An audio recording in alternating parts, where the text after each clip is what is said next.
Arlie Candlewick, the tender cleric, brave, met Aelric, a dragonborn far from his cave. To the Clarus Tower they made their way, where ancient books would have their say.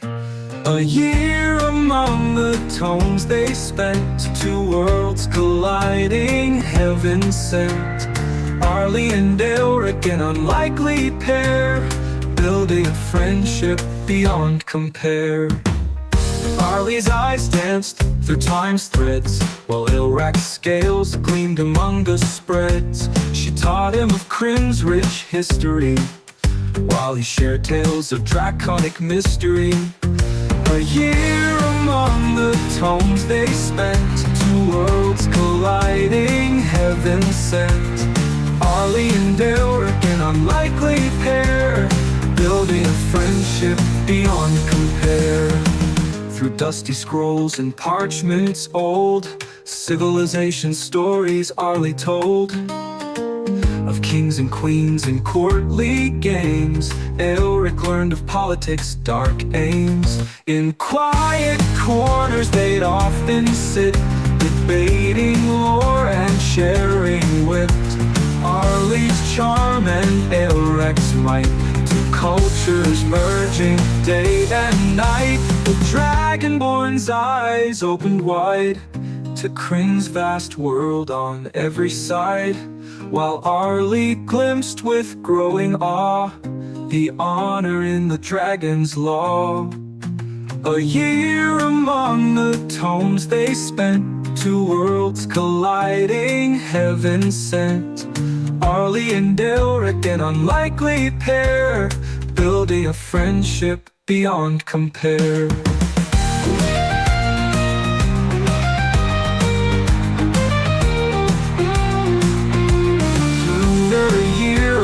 Came to close, a friendship forged forever chose. Arlie and Aelric, once strangers now kin, united by knowledge their journey begins.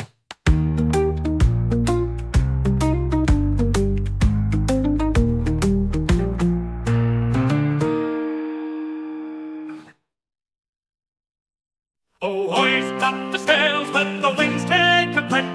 For Thaddeus Turnpike commands his ship.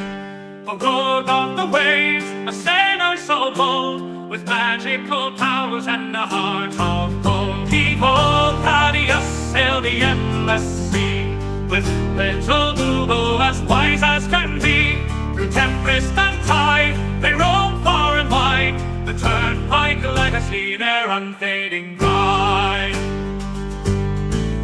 From the mighty Turnpike line he hails, with a lineage of captains braving the gales. A scion of seafarers fierce and grand, with the spell on his lips and the sword in his hand. Behold Thaddeus, master of the spell, with little Bubo through heaven and hell. They dance with the stars, they flirt with the dew, their laughter echoes in the ocean's blue.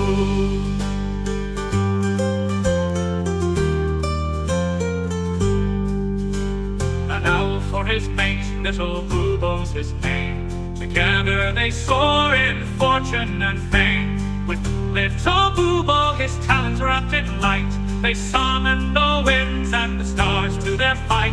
A curse of great power, a gift or a bane, Thaddeus wields it with little to fame. A rogue with a charm, a sailor with flair, he faces each curse with nary a care. Behold Thaddeus, the sea's arcane knight, with little Bubo in the pale moonlight. Through whispers of magic and the salt-laden air, the Turnpike adventure none can compare.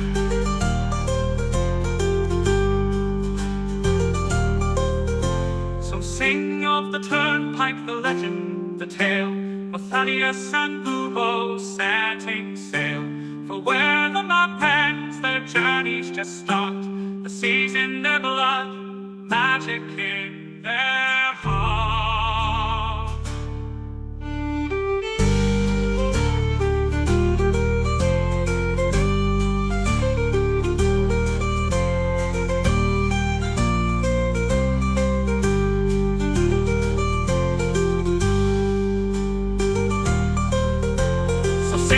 the turnpike, the legend, the tale of Thaddeus and Bubo setting sail. For where the map ends, their journeys just start. The seas in their blood, magic in their heart.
In Solania's fields a halfling stood tall, sea grey eyes a fighter's call. With Fiona's love and Angus' smile, his world was bright for a little while. Oh, Harold Grey with list in hand, a promise made, a journey planned. Each task he'll mark, each dream fulfill. For those he's lost, his heart beats still.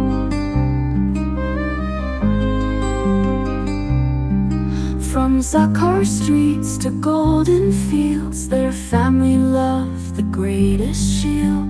They dreamed of wonders near and far, penned on a list beneath the stars. Oh, Harold Grey with list in hand, a promise made, a journey planned. Each task he'll mark, each dream fulfill. For those he's lost, his heart beats still.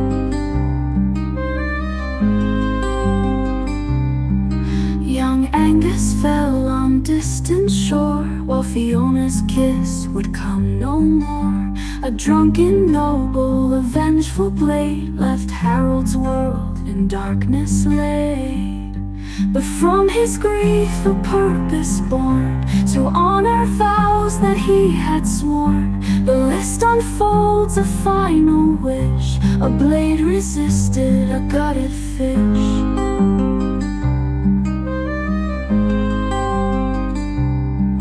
Now Harold roams through joy and strife, to live for three in one short life. From mountains high to oceans deep, this solemn pledge he vowed to keep.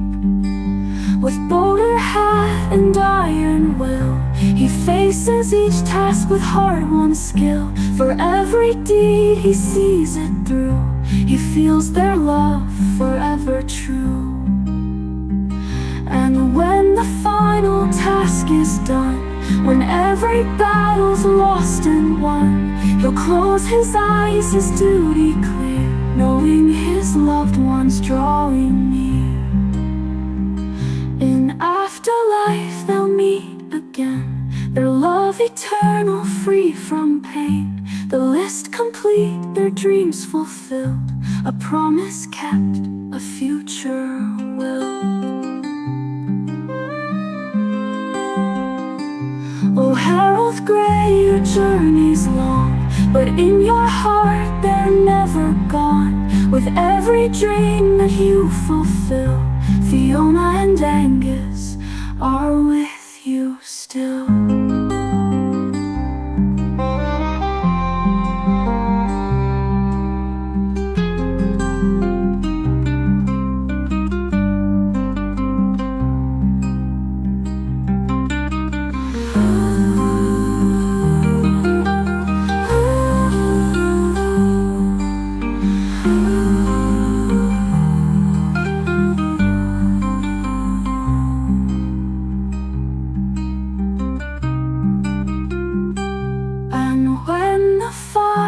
Task is done, to live for three in one short life. From mountains high to oceans deep, the solemn pledge he vowed to keep. But from his grief a purpose born, to honor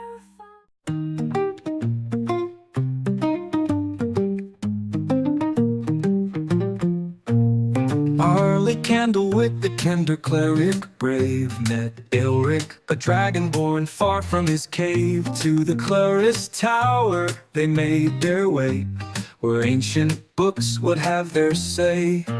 A year among the tomes they spent, two worlds colliding, heaven sent. Arlie and Elric, an unlikely pair, building a friendship beyond compare. Arlie's eyes danced through time's threads, while Elrac's scales gleamed among the spreads. She taught him of Kryn's rich history, while he shared tales of draconic mystery. A year among the tomes they spent, two worlds colliding, heaven sent. Arlie and Elric, an unlikely pair, building a friendship beyond compare. Through dusty scrolls and parchments old, civilization stories Arlie told. Of kings and queens and courtly games, Elric learned of politics' dark aims. In quiet corners they'd often sit, debating lore and sharing wit. Arlie's charm and Elric's might, two cultures merging day and night. The dragonborn's eyes opened wide to Kryn's vast world on every side, while Arlie glimpsed with growing awe the honor in the dragon's law. A year among the tomes they spent, two worlds colliding, heaven sent. Arlie and Elric, an unlikely pair, building a friendship beyond compare.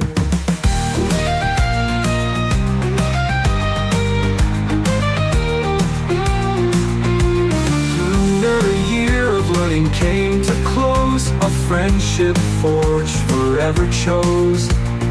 Arlie and Elric, once strangers now kin, united by knowledge their journey begins.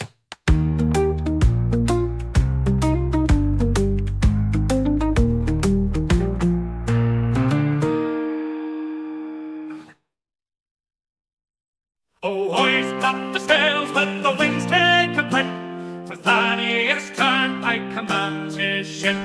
For road on the waves, a sailor so bold, with magical powers and a heart of gold. Behold, Thaddeus sailed the endless sea, with little Bubo as wise as can be. Through tempest and tide, they roam far and wide, the Turnpike legacy, their unfading pride. From the mighty Turnpike line he hails, with the lineage of captains braving the gales. A scion of seafarers fierce and grand, with the smell on his lips and the sword in his hand. Behold Thaddeus, master of the smell, with little Bubo through heaven and hell. They dance with the stars, they flirt with the dew, their laughter echoes in the ocean's blue.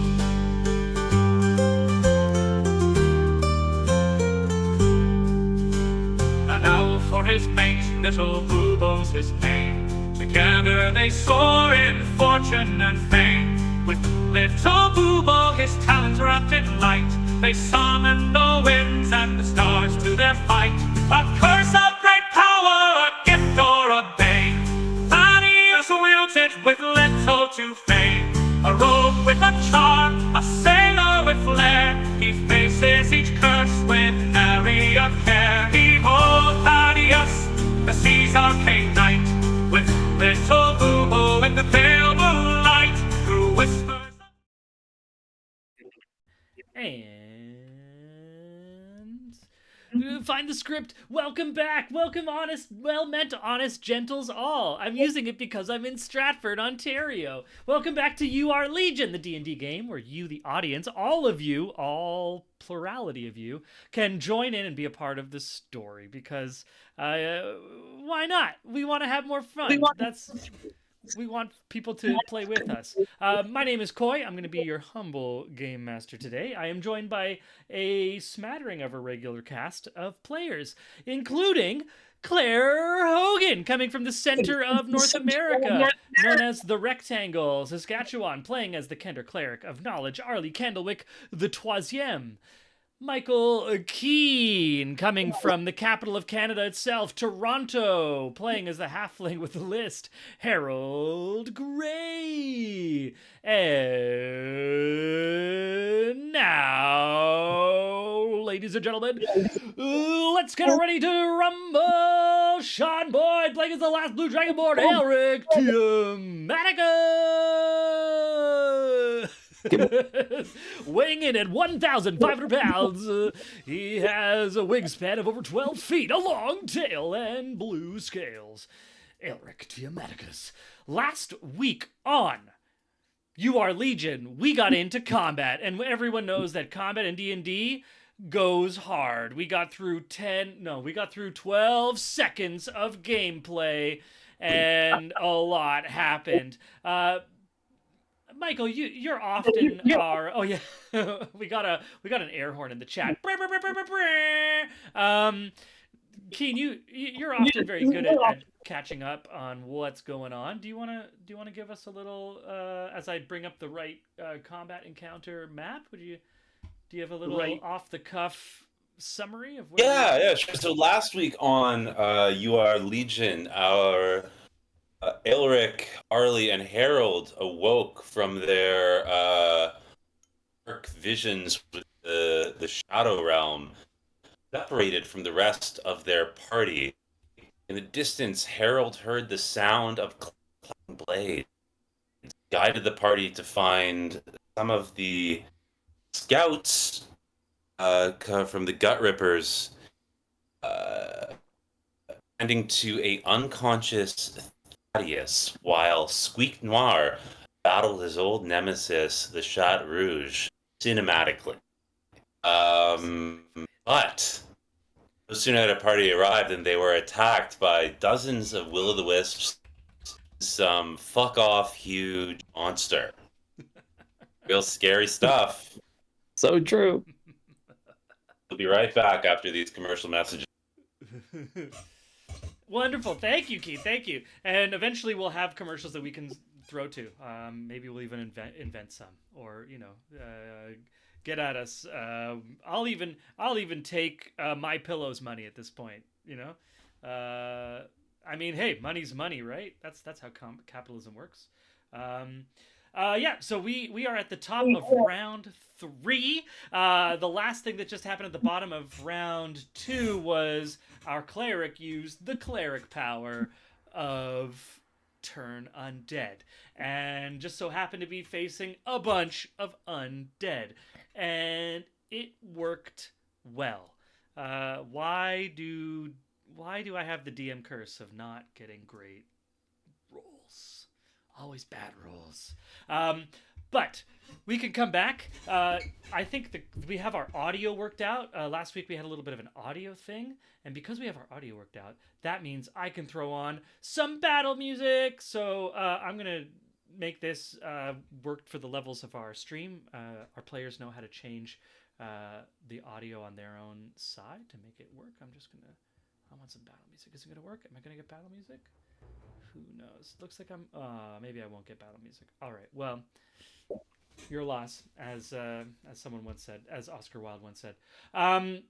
I want to take us back to the top of round 3. I'm sure you said it once. Sean, don't give me that. We have all of the Will-o'-the-Wisps fail their wisdom saving throws from Turn the Undead.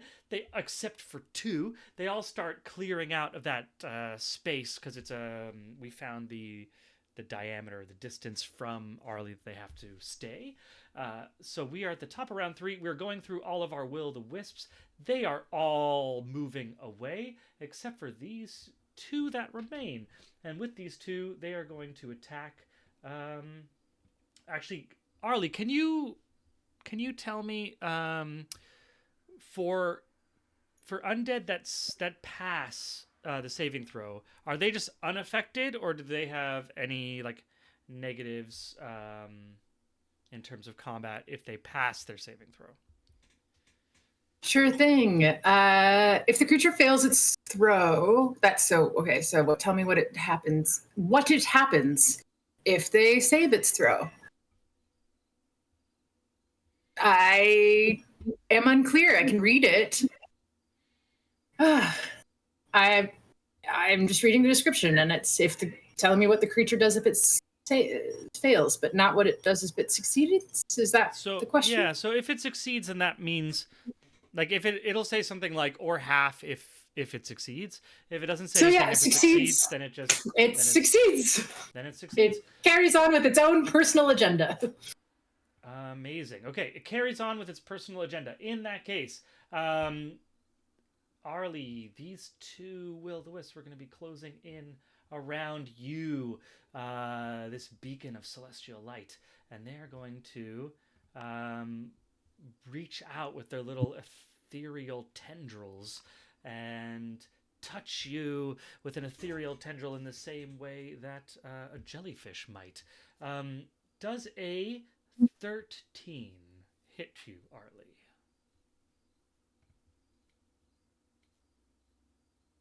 You're on mute. No, it doesn't. 13 doesn't hit Arlie. 13 doesn't. Nope, you need a 17.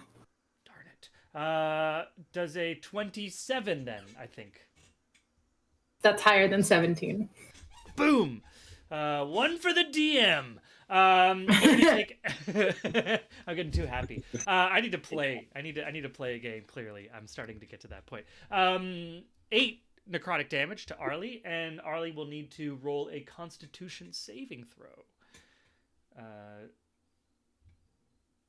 Constitution saving throw. DC is going to be 10, so you have to roll a 10 or higher, or you have to hit a 10 or higher. I don't know what your exact modifier is.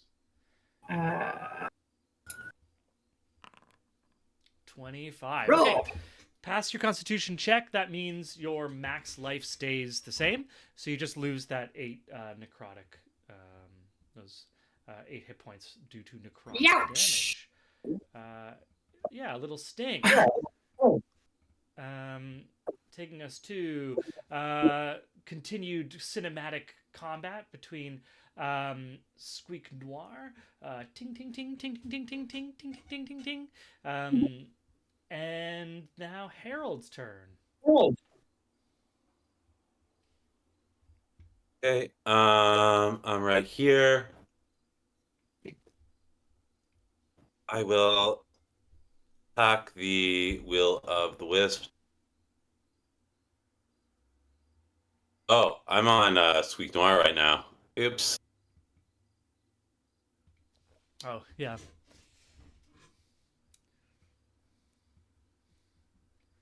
see if How do I get me? I'm gonna take control of Squeak Noir. You should be able to take control of yourself as well. No, can you not?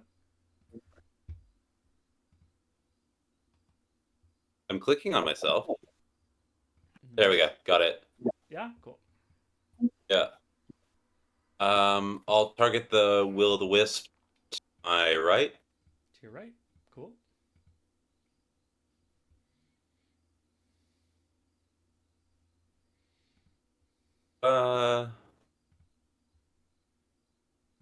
Advantage, yes I do. 19 hit. A 19, I believe, just hits. Correct. Yeah. Great. Do I get poison damage? They are immune to poison. Okay, so I don't, but it's not, because it's a magic object, I'm just remembering last session. Yeah, so they have resistance to non-magical damage and poison Yeah. and lightning immunity. But your magical weapon will still do full damage. Okay. 7 damage. And Cool. the creature flanks, so are 4d6. Not a lot of sneak attack damage there. And then another 9 sneak attack. Cool. You definitely, more than half of these strands of kind of floating tendrils of cotton candy string lights are kind of broken and torn, leaving a small, what should I say? A small little bloodied light? Okay. How do I sneak in the word? You I'll attack with my short sword then. Cool. So I guess they have resistance, so 5 plus 11. 5 plus 11? You can only do sneak attack once. Oh, they're just the 5. 5? Amazing. And I'm going to say with that, you're able to slash 2 strokes. And what does it look like as Harold incorporealizes this Will-o'-the-Wisp? Harold is still just like stumbling around on the sand right now. Hasn't really recovered for. I don't know if you remember, but first kind of opening attack was coming out of a blink. Was just spinning around and kind of just reached out with his weapons in the hopes that he would hit something. Big monster runs out of the ground. He sort of starts falling backwards and just stretches out his short sword arm. And because of the way he's falling, his full weight gets put behind the strike. Slashed it deeply, and on his recovery, just kind of slashed another wisp, dispatching it. Now, I mean, barely seconds have passed, and he's still struggling to get up. And so as his weight kind of shifts this way, he just comes down with both this wisp. Nice. And just like kind of, Um, it's almost like cutting through burying wet his short string. sword halfway into the sand.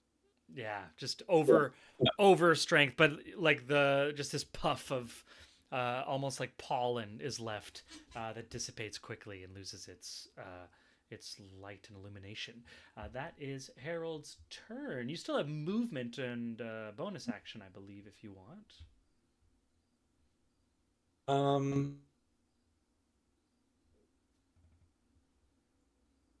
Good for now. Okay, amazing.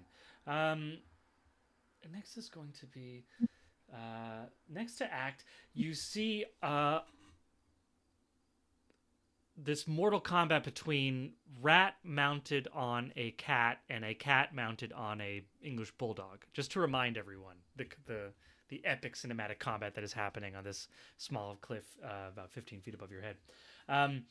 The Le Chat Rouge turns and sees all of the Will-o'-the-Wisps running away and this large dragon, the new light that's going on, seemingly kind of for the first time acknowledging its surroundings beyond its foe, the Squeak Noir. And as it realizes that it is losing any potential advantage, it's going to take the disengage action and start to scamper away on this English bulldog, saying, "We are not. I don't even know the accent yet. We are not finished, Squeak Noir. We will meet again." And starts running away up to the north here. Just gonna double check my movement. It's gonna keep actually. Squeak Noir. Oh no. And it's a disengage action, so getting past Squeak Noir. And let's try, like, just totally, that movement is going to totally take them off, because they're dashing with their mount. Though they are going to be totally off the battle map. Taking us to Aelric Tiamaticus's turn.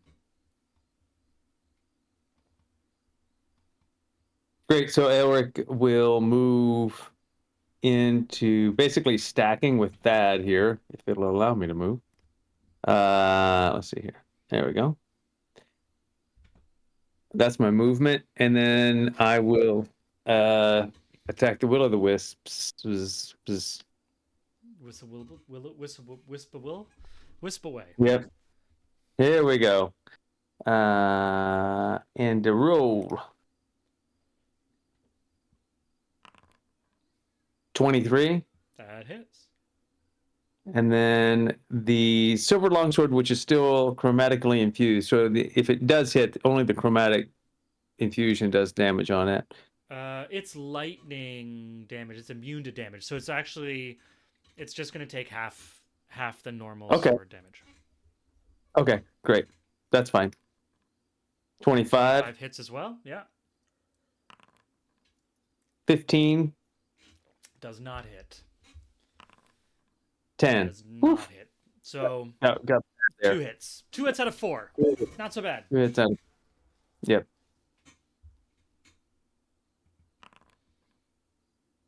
Okay. 9. Cool.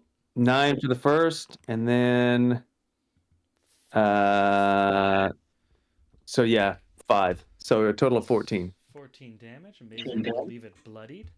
I don't feel too bad because I did whatever it was, like 99 damage on that damn lizard the last time I rolled die, so I feel okay with my you did 14. an insane amount in that single turn. That was wild last week. That was crazy. Thank you, Bar and Claire, for reeling me in on that. Right. And so each undead must spend its turns trying to move as far away as it can, can't willingly move within 30 feet, can't take reactions. It can only use the dash or try to escape, an effect that prevents it from moving. The last you saw of that huge crocodilian shadow lizard, it burrowed underground, and you could hear the burrow like scraping underneath, away from you to the southwest. That is, if anyone wants to roll, I'll let people roll like a free perception check if they want, to try to ascertain where it's going. But it is below ground. I'm sorry, say again, what kind of check? Perception? On it. Boy, I did not perceive. Not perceived. Not perceived. Supposedly I'm quieter than everyone else. So can you detect good and evil? Is that prepped right now? Let I think Let it's us- undead, so it would ping you, I think. Dang. Yeah. Alas. We hardly fight undead, so don't blame you. I'll have it. With a 16, Arlie, you can kind of hear the rumbling continue under the ground, moving. What would it be? Like getting quieter, going away southwest. The kind of the like the inverse of a sandworm coming to you, going further away. You know how it works. You know the classic sandworm sound. Yeah, the classic one. So yeah, she's just gonna gesture and be like, I think we proper scared it. All the way that way. Awesome. That'd be down to like the bottom left corner of the map, kind of in that direction. And that's now your turn, Arlie. So we're at this is going to be the end of round 1. Your turn will be the end of round 1. Your turn undead lasts for a minute, is it? That's 10 turns? Yep. Amazing. So you're going to have 9 more rounds after this. Because now, at this point, the only enemies that are still alive have failed their saves and are trying to get away from you. This is your turn, Arlie, and we will go through like kind of the next round, but I'm not going to go round by round necessarily for 9 rounds. So we're kind of entering like a little bit of a quasi-liminal space of not quite combat, Well, where we have... You've forgotten something. What did I forget? I'm gonna put the party in jeopardy by reminding you, but Keen's boom blade went off on the serpentine creature, so it flees for 1 round and then it will come back. True. So next round it comes back. Yeah. Okay. So Right. next round the creature comes back. You're right. Yes. That's because of that. It took that damage. Yeah. Which means that. Left. Yeah. Right. So it has So to it'll turn finish around. its first action, but that's what I ruled last week. Correct. So we'll just keep going in order. But I just wanted to remind you, Claire and Arlie and everyone, that like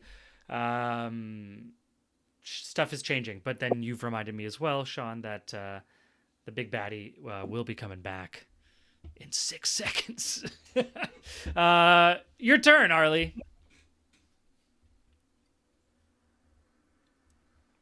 Mute. Can I attack that Will-o'-the-Wisp on the diagonal to me? Yeah, totally. It's looking All drained. right. It's looking like a flashlight with low battery. I think that this is the... Sorry, I'm trying to learn Foundry finally, so I'm like, I've done the standard roll. Instead of using D&D Beyond. Okay, yeah. It's because normally you play through D&D Beyond. Yeah. But I'm trying to challenge myself here. So I've Love it. clicked on the weapon. And now it goes into the chat. And There I you got go. another 16. Why not? 16 unfortunately does not pass the armor class of the Will-o'-the-Wisp. Bollock. Bollocks. Well done. As a bonus action, I'm going to cast. Where'd you go, spiritual weapon? I will also So- say, Arlie, that because you witnessed, like, you understand your own powers, you rolled well with your perception check, you're 16, and you saw the Okay. booming blade. So I'm going to say that with all that combined, Arlie knows that this large shadow lizard crocodile creature will be coming back quickly, faster than the other will-o'-the-wisps. So you don't have to worry about like metagaming that knowledge. That's something that Arlie would pick up on. Yeah, that's sort of the fact that she still heard it in the ground, although she did hear it going away. But I guess, okay, she clocked the booming blade, so she knows it's going to come back. Yeah, I was going to cast Spiritual Weapon, and now I'm suddenly just like, is this a concentration spell? Don't see it in the description. So I think I can do it. Which spell? Spiritual Weapon. Spiritual weapon. I don't see that it is in the description. So That it's a what? Yeah. Bonus action? Great. So, Concentration spell. Yeah, I Yeah, don't think it's a concentration. okay, great. So I am gonna put the spiritual weapon towards the. I'm gonna summon the mighty quill, the stabbing quill. Yes. I'm just gonna put it. Yeah. So towards, I think, how do I do a ping? Who knows? Anyway, just below Aelric's token is where I'd like to put the spiritual weapon. Awesome. And I probably still don't have a icon for your spiritual weapon, don't I? So let me see if I can get a little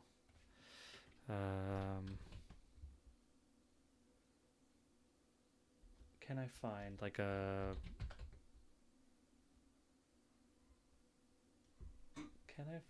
an icon? I don't think I can. All right. So in that case, we're putting it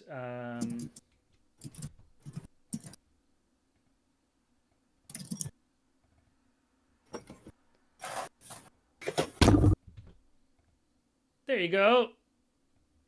That looks like a quill, sort of, right? Exclamation mark. Excellent. Sure does. Amazing. I'm gonna zoom in for our audience back home. Amazing. Yeah.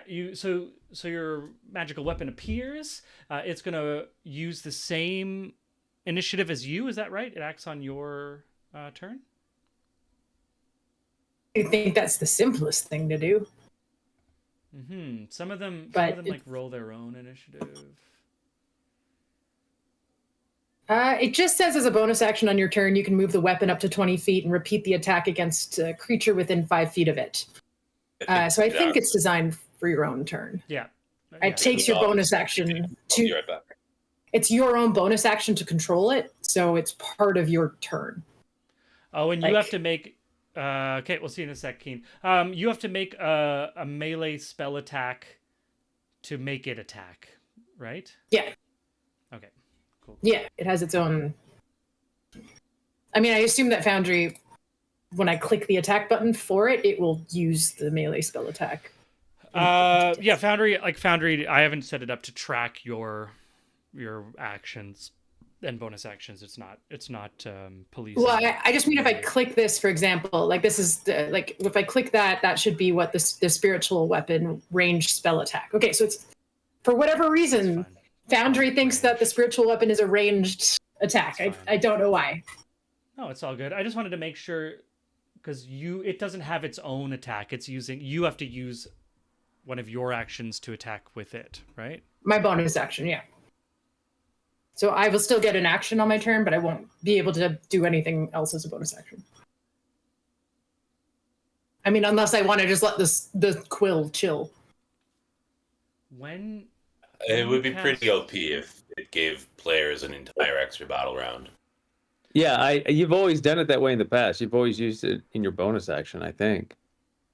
Yeah, that's what the rules say. So I think it's just because like Baldur's Gate 3 has the spiritual weapon Has, like, as its its own own initiative, thing. and it has its own hit points, and it takes its own action. Yeah. But that's like a BG3 interpretation. Yeah. That's Is straight that from all? 5th edition. Is that also an indication that you've been BG3ing quite a bit? Me? Yeah. Yeah. Okay. Well, Suit days. Nice. I Cool. look around guilt. Yeah, me? Did I? What? Cool. Okay, so you cast that. Are you gonna communicate anything, Arlie, to your team? Oh yeah, that's when she was like. What did she say? I forget. She said something in her accent. She was like, yeah, she was like, right. It's going that way, and pointed towards the southwest. Yeah. Never eat southwest.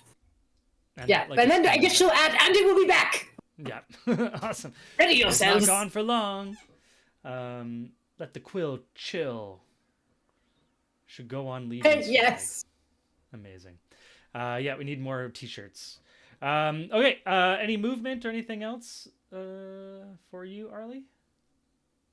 That's your action. That's your bonus action. Cool. Nope. Taking us back to Everything. the top. all the will-o'-the-wisps as they exited this like larger circle that is your like drift globe radius of sunlight that you're in. As they exit into the darkness, their lights disappear and flash out. So they're all you're surrounded by blackness again in this large sphere of light. And this last little one in the circle here with you is going to make a single attack against our cleric again. 27 to hit.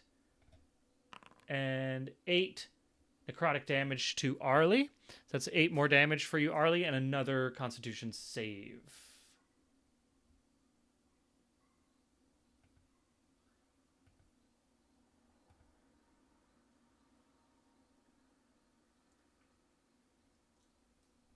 You're muted, sorry. Oh, well, I clicked all the buttons in Foundry. Oh, 21. 21, that passes. Cool. So your maximum hit points stay the same.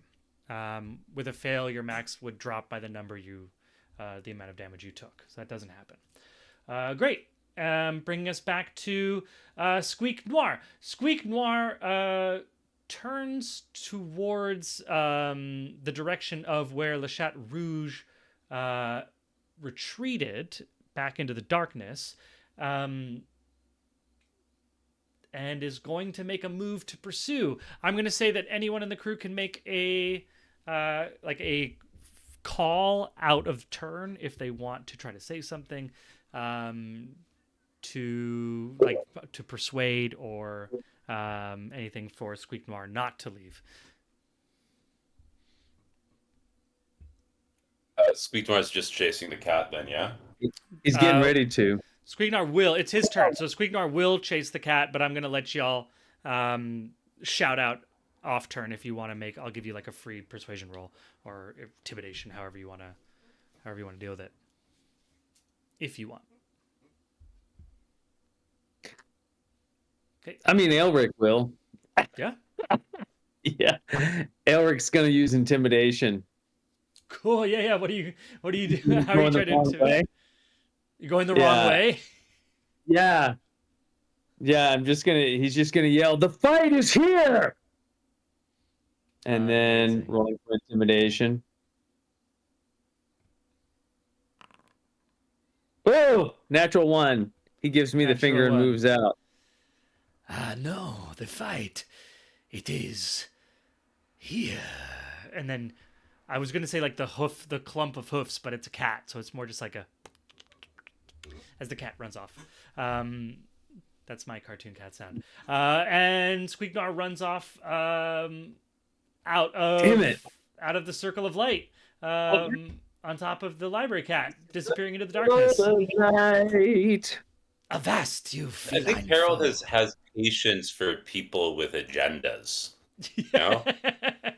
Yeah. Like I was gonna stop get him. it. I didn't think as like he was to stop him, but then I feel like Harold's instinct would just be like, oh, like don't let him do this crazy bullshit. Yeah, and you're still trying to find your balance anyway. You're still just like in the middle of Yeah, it'd be a bit of a hypocrite to stop him. Yeah, he's got this. He's got this. I trust him. Cool. That's Squeak Noir into the darkness. And that is also the Chat Rouge into the darkness. Taking us to Harold's turn. It's going to be Harold, Aelric, and then the Shadow Crocodile. Okay, so Harold, the Shadow Crocodile is moving through the sand. It is burrowing, Okay. using its burrow Burrowing. ability.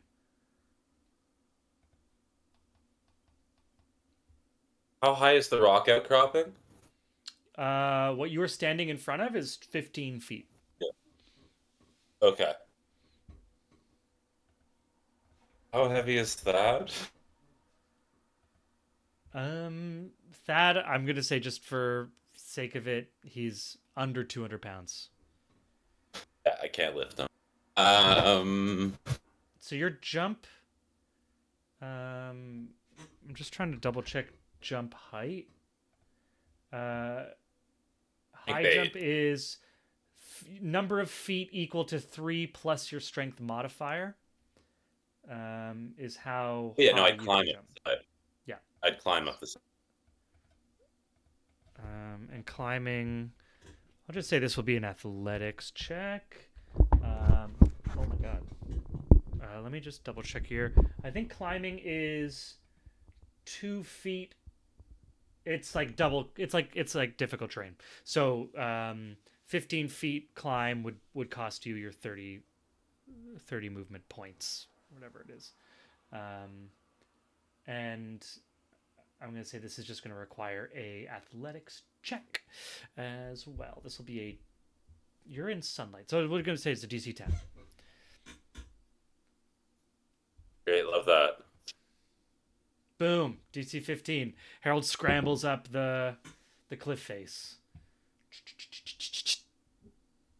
And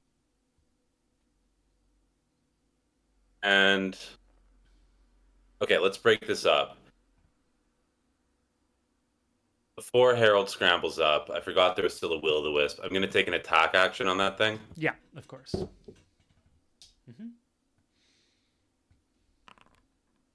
27 hits. Critical hit. Okay. That means I get all my That means you get maximum. all my damage. So you get maximum damage plus a roll. That means without even rolling, that's a kill. So Yeah, I was gonna say the sneak attack alone would be 24 on it. So yeah. So tell me how you do it.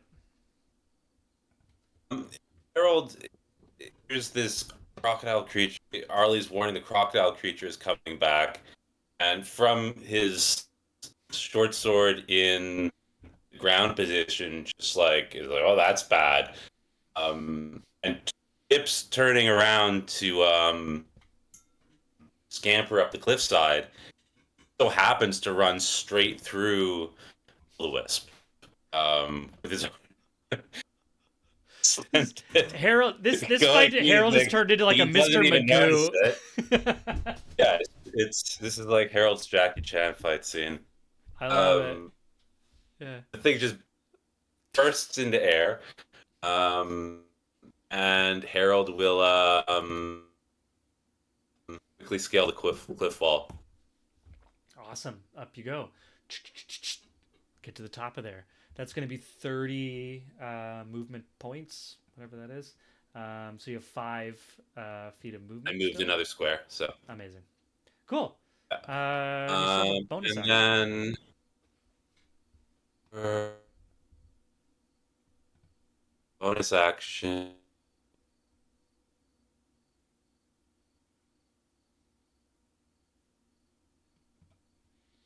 I'm gonna prepare. Can I prepare an action as my bonus action? No, it costs an action to prepare, like to hold or prepare. Cool. Yeah. And that's it. Cool. Elric, that's you then. You're kind of on top of Thad at the moment, or you're kind of like standing over his unconscious form. He's actually underneath a dead ranger. So like a ranger died and was holding Thad and got killed by one of the will-o'-the-wisps and then like fell and on top of Thad. You're now kind of in that same space over top these two bodies. How much does Arlie weigh? It's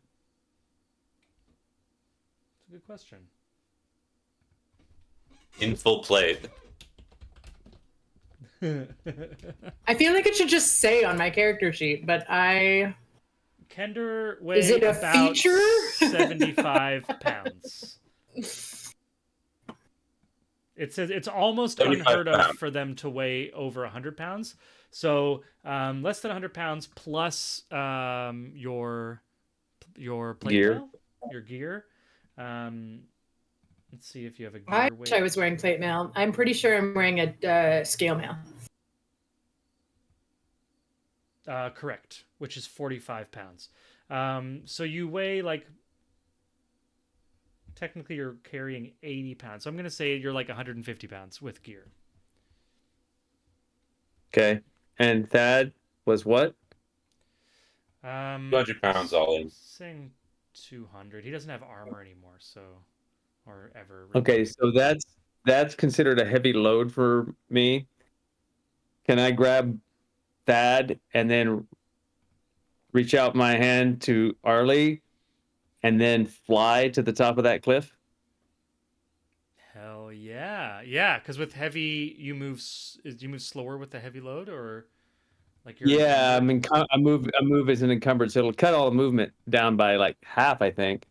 Mhm. But I can move. I can fly as much as I can lift and carry.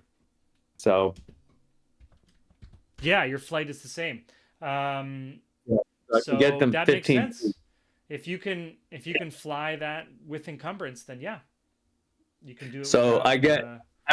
so I reach out. So Elric reaches out his hand to Arlie and just indicates for her to take it as he's bending down to grab Thad with the other free with his hand, right? Just scoop. Yeah. Right. Okay. So yeah, Arlie grabs Elric's hand.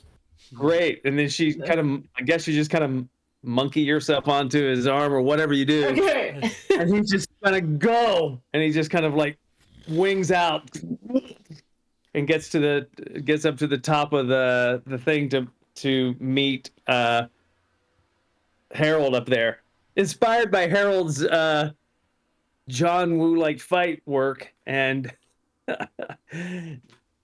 Jackie love it. Chan acrobatics. The only thing left down there is the quill, unless the quill travels with you as you move. Or do you put it No. wherever you want it? She needs to spend a bonus action to move it. Okay, well So it's gonna stay my there. movement. That's my Awesome.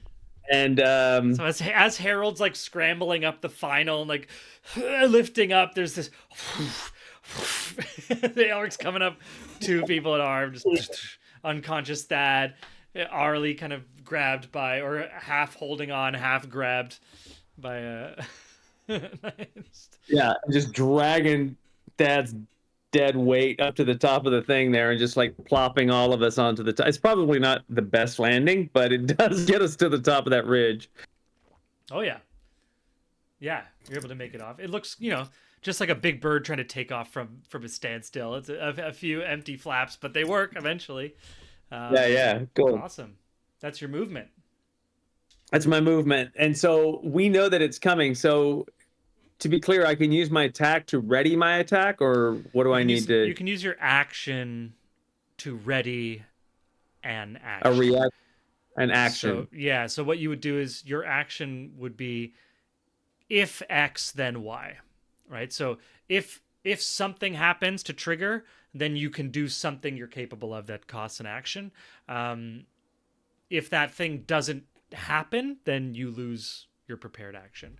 But it costs an action to prepare an action. Does that make sense? Any ranged attacks? You can use an Crossbow action. you can ready or something? Yeah. So I any do. spell or action you can.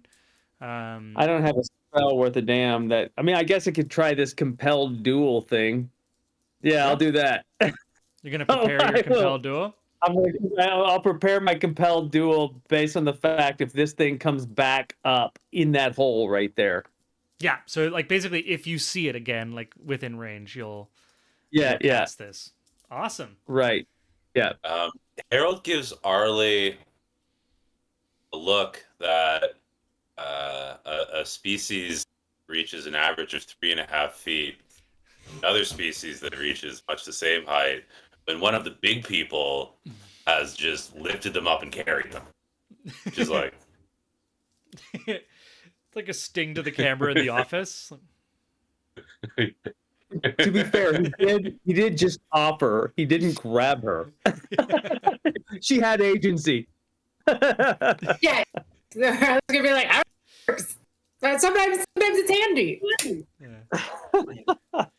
Eric, there's some like code switching going on at your knees. No. You're not quite sure what's Oh going yeah, on. he can't even perceive a giant worm coming back, so he's definitely not clocking any of this. Super focused. Yeah. How do I fold these? He's getting ready to cast his very first spell, so he has he's got nothing. Yeah, he just flew successfully. Like, there's a lot going on with him right now. Yeah, we can you judge. you two had that kind of a relationship. Is that to me or is that to Arlie? Arlie, like son of a shit. Oh, gotcha. I missed the word. You have a what? That- I said I didn't know you two had that kind of a relationship. She's like, I guess she's. Do you speak Kender? No. Oh, okay. Yeah, she's like, we help I mean, each we other could out. maybe when we're in a rule that pinch. Halfling and Kender are like, like No. Danish and German or Similar, something. Yeah. Hey, when you win, oh, I can't do it. It's turned into like baby talk now. I need to. hey, hey. Hey, Hey, when you're in a pinch, When you're in a you pinch, take a hey. lift. When you, Turn off your mic and then go like, I'm fucking walking here, and then you'll be in it. it's easier when Sam's here. He just So true. When you're in a As pinch, is the case you with take so a many lift. That's classic Kender. Yeah. Ooh, when you're in a pinch, you take a lift. Yeah. Amazing. And that's gonna be so. That's Elric's turn. Prepared. That's my prepare and my movement. Sweet. So a rumbling continues, starts to get closer from under the ground, and through that first hole that was made, breaks through this shadow creature again. As soon as it is visible, Aelric, you're able to use your prepared action, which was compelled duel. So tell me what I need to be doing, or what this Makes a creature needs to wisdom do. saving throw. Yeah, well, it makes a wisdom saving throw at first, and then if it tries to move away from the compelled duel, it will need to make another saving throw every single time. Okay, so I'm gonna. If it roll- misses its saving throw, it's drawn to me, compelled to my divine demand for the duration of the spell, which is 1 minute. It has a disadvantage to attack rolls to creatures other than me. So any other creature that, if he tries to attack anybody else in the party, it has to do that at a disadvantage. If it does, let's see here. Yeah, if it misses the first time and it attempts to move away, or is more than 30 feet, or attempts to move away from more than 30 feet from you. If it saves on that saving throw, it does not restrict it. If it does, then it has the ability to move away from me. So. Okay, so it rolled a 13 on its wisdom save. Yeah. So is that a Well, you- is that a pass or a fail? Well, what is the DC? How do I calculate that? Do I? Compelled Not being a duel. spellcaster. He ruled well, that you- his spellcasting DC the same as whatever stat he chose to raise from Oh, that's right, Fate. Constitution. That's right. So it was Constitution. So no, that does not make no, it. it's charisma. It's charisma, but it's the same. Oh, charisma. Still doesn't so make plus yeah. 3. So you get your DC is 8 plus 3 is 11 plus 3 is right 14. So your DC is 14. Yeah. So it fails with a 13. Yeah. Okay. So it has failed, which means it is now. You have compelled a duel successfully, which is awesome. So now it has to Scamper to me and fight me. Oh shit! It has to get closer to you, eh? Yeah. Yeah. Creature's drawn to you What for the is duration. drawn to me? Yeah. You must make every time it attempts to move to. Oh, it makes a wisdom save throw every time it attempts to move to a space that is more than 30 feet. Away from. But it's trying to get towards you, and it has disadvantage on everyone else. Amazing. Right. Okay. So if the fight starts to go really bad and it starts to run, it wants to flee, then it has to make a wisdom saving throw before it can do that. For instance, does that make sense? I think that's how I'm reading that. If it's I wish Vicabar would. Yeah, where's our Vicabar? Where's our rules? Incredible. So in that case, it is going to, as it's coming up, it like locks eyes. Well, how do you do this compelled duel spell? This is your first Feywild spell that you've cast. Your first spell total, Aelric. So what does it look like? That's so true. Yeah. So that's so true, and so it's just as militant of a version of a spell as you can possibly get. He's got both swords. He crosses. He stakes them in the ground. and makes 2 lines in the sand and comes up and compels with the words, "Come at me." Amazing. Come at me. You see it like lock eyes with its little beady black, like kind of black pearl eyes that are shining in this sunlight. And as it locks eyes, it starts to like scramble and thrash in this hole, like trying to get out. And as it does that, it is going to take a couple of kind of almost inadvertent attacks against our Quill of Zivlin, as it is. So what is our Which it does at disadvantage, by the way. exactly? Does it? So yeah, the way that we're like the way that I am coloring this is that it's more like angry and trying to like get out of the hole and climb towards you, and so it's like not it's. If it hits, it's like an inadvertent hit as it's like clawing and thrashing its tail. So that's why it's like it's not really focused on you, but it's like it's thrashing around. So that's this kind of Yeah. Gotcha. inadvertent attack that we're gonna do. So what is the DC on your weapon, on your celestial quill, Arlie?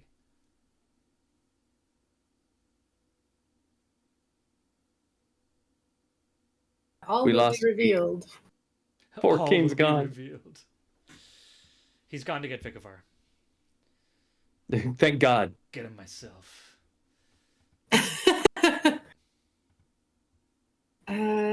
What do you mean the DC? Sorry, the AC, the armor class. Yeah, armor class. That's not a thing. Again, that's like a Baldur's Gate 3 thing of making the spiritual weapon something that you can attack. Oh, wait, so nothing can attack the spiritual weapon? It's invulnerable? Well, that's why I was like, is it concentration based? Because that's why I was like, where's the vulnerability of it? I'll read it out. You create a floating spectral weapon within range that lasts for the duration or until you cast a spell again. My internet just went down. Oh. Sorry, so I'm working on resolving that. Unfortunately, the front-facing camera on my phone does not work, and in any case, I can't access Foundry. So, Okay. I'll try to work around this and stay in voice chat until then. Cool. Okay. Thanks for letting Keen, us know. and boy, you can roll for Keen, right? So Yeah, I can do that. So yeah, if you just tell us what you want to do, Keen, we can roll for you. Yeah, it looks like rules is written. The spiritual weapon is actually technically invulnerable in 5e. Yeah. So it can't. It's take damage. not meant to be like a really heavy hitting. It's not meant to be. Yeah. I mean, it's like 1d8 plus your spellcasting modifier. It's kind of just meant to be like a bit of a pain in the ass. I wanna a spirit to. I mean, that's at least my experience. Yeah, I just want to double check here. So, because it says now this is something I'm not sure what I ruled in the past, but when I'm looking at this at the spiritual weapon here as well, and this is because we're all Baldur's Gate 3 players that are having to relearn 5e. When you cast a spell, you can make a melee spell attack against a creature within 5 feet of the weapon on a hit. Takes this damage as a bonus action. You can move it. So my understanding is that you have to spend one of your actions to attack with the spiritual weapon. Oh, that actually does ring a bell. But Actually, I think, but it means that you can attack from a distance without endangering yourself, right? Which yes, is I great. totally remember learning this and being like, oh, so I totally, it's your action is fighting through the weapon. Yeah. And Yeah. in the earlier, and then I feel like in AD&D, the other Baldur's Gate that I learned D&D on, the spiritual weapon, you wield it yourself. But this one can then go third, anywhere though. fifth, it took it out of your hands. But that's where the disconnect between it used to be something that you summoned into your hand. Yeah, exactly. absolutely. It was like your shillelagh for if you're a druid. Yeah, right. Exactly. Yeah, but so that's I think the evolution of it. And then BG3 took it and was like, it's like summoning a creature. It's like it's like a summon monster spell. Yeah, in BG3 it's a summon monster. Okay, so it's a floating spectral weapon within range, which is 60 feet. Lasts for the duration or until you cast it again. When you cast it, you can use a melee action of yours to attack within 5 feet of the weapon. So you get 1d8 plus your spellcasting ability modifier, which for you is +5. So it's a great so it uses your melee spell attack bonus. It uses your spell casting ability modifier. So you get +5 to hit, +5 damage, and you can do it from far away. But it does take, you can't like make a spell attack with your action and use the spectral weapon. But it does kind of like act as a, okay, amazing. Okay, so I'm understanding.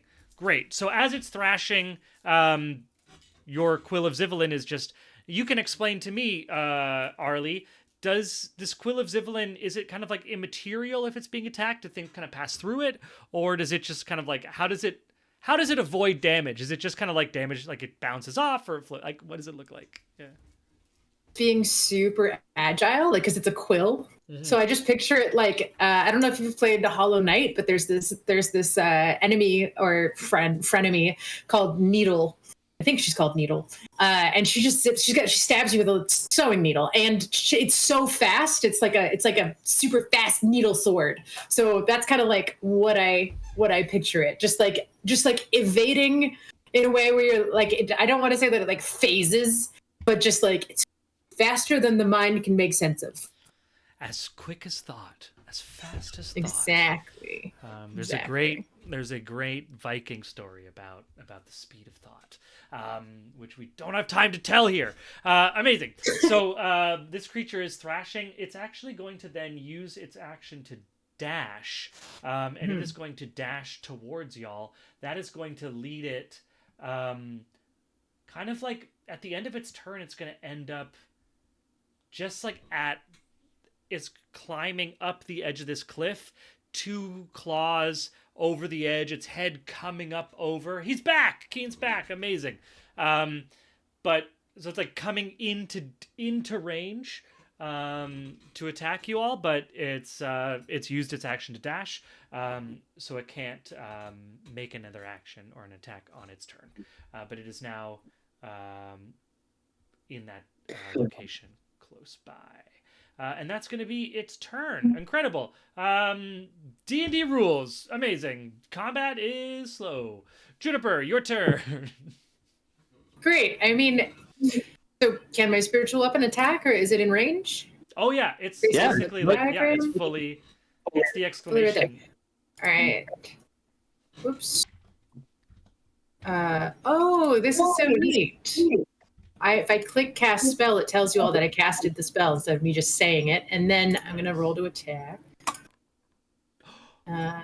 Critical hit with your spiritual weapon. Hell yeah. Whoa, second crit. Okay, so now we do damage. Critical hit. So your damage is... it's going to be... 8 plus 6... +5, 19 force damage. Yeah, that's it. 19 force damage.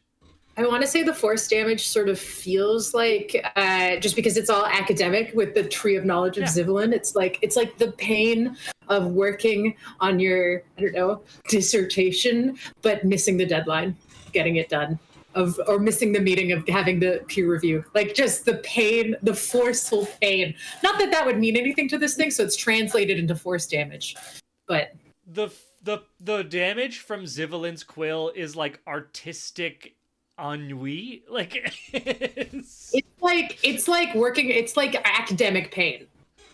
Basically, it's academic pain, but it's translated into the prime material plane by just force damage. It's the migraine. It's the migraine of too much research, just like created in a physical form, anthropomorphized almost. Yeah, so it's like no one would know that. It's just force damage, but Arlie can kind of sense the academic failure in the air. I love it. Yeah, you can even like as it like strikes true, you can almost hear this creature being like, "Oh, that deadline was Friday, wasn't it?" Exactly. My career. Shit, I need to call my publisher. Says the. There we go. freaking love it. So cool. Harold, I think you should. I think I don't have you in my server anymore. You should be able to come back on. We're going back to the top of round 5. All of our wisps are disappeared and gone. Guys, so we're is gonna that have. Mike? Sorry. Never mind. Oh no. You're up. I mean, you're on. You're up Okay. next, Harold. Yeah, that's you. So it's gonna be Harold, Aelric, big creature, and then Arlie. Okay, sorry. I'm just reloading Foundry now. Yeah. While I get back in. I'm cleaning up my. Sorry, audience, about all that.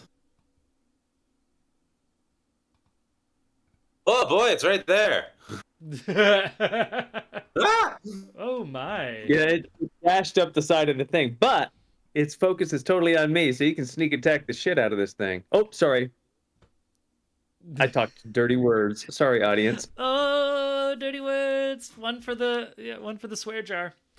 Okay, Luckily, so, we don't call ourselves for kids. This is a mature show full of grown-up PG-13 type stuff, like Well, I Keen hope so. What are they farting doing on up camera. this hour? Okay, so I'll start just my standard attack cycle. 18 Does does hit. a 18 does hit. Yeah, 18 does hit. it is. Great. It is immune to poison. Okay, so we'll take that.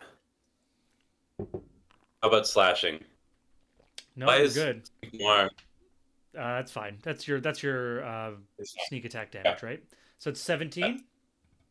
Yeah. Amazing, 17 damage. Boom. And then on the Stabbing at its snout as it's coming up over the edge of this cliff. Just stab back. It's not considered prone, right? Because it's sitting there like holding on for dear life around the edge of the thing. I'm just No, I'm jockeying not for giving you me. that. It's not considered prone. I'm not giving it to you. No, you're rolling too well. okay, another 7 hit, another 7 slashing. Yeah, that was 24 to hit.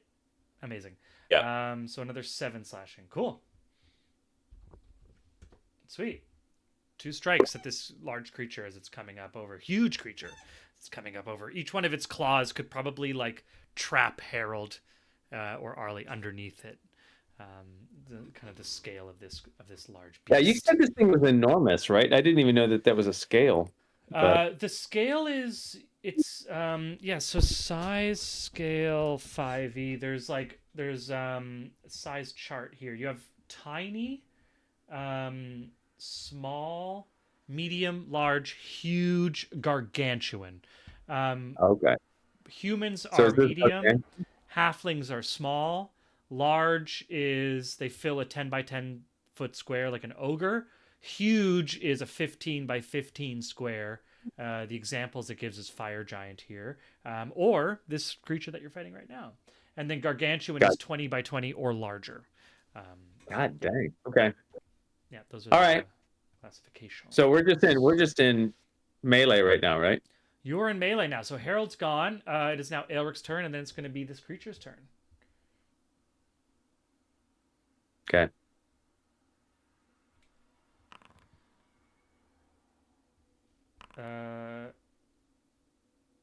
I'm just rolling them back and forth.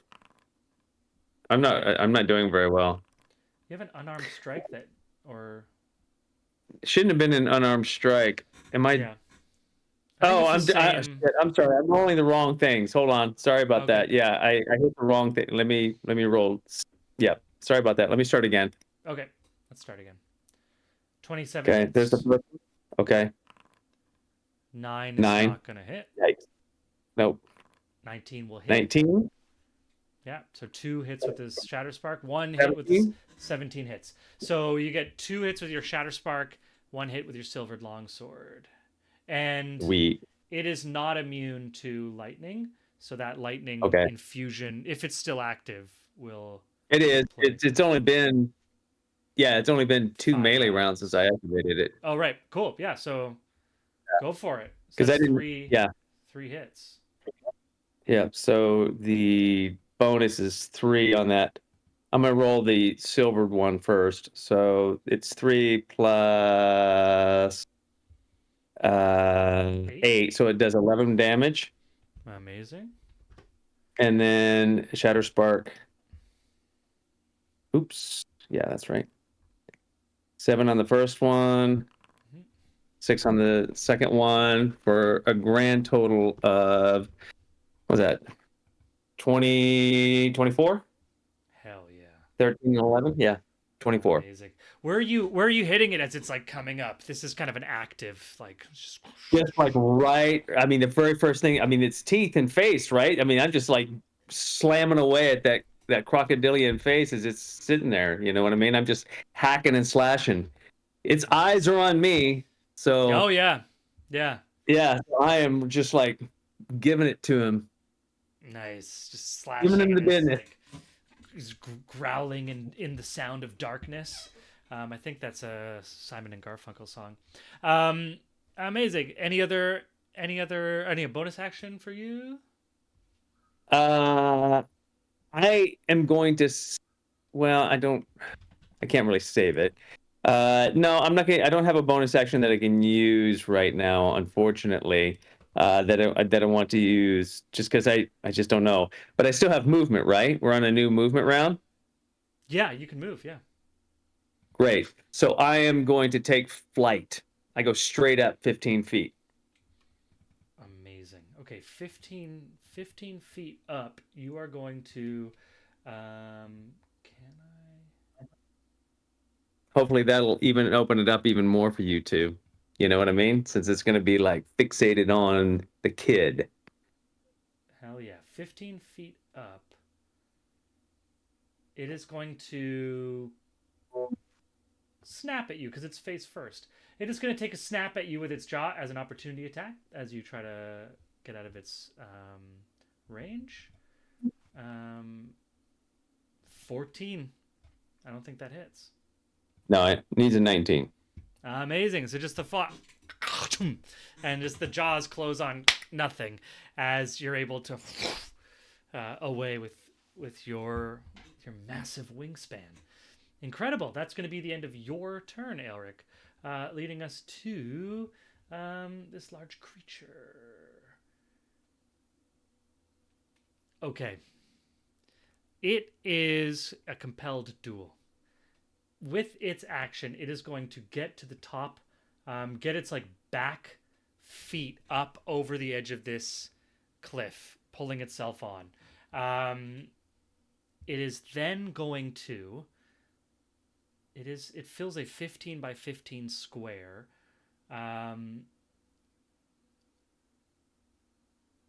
It is going to basically like stand up on its haunches and try to kind of stand / like jump up and take attacks at flying Aelric because it is compelled. Now, with the size of it plus its 22 strength, I'm going to say that it can make the range. If it does get you with...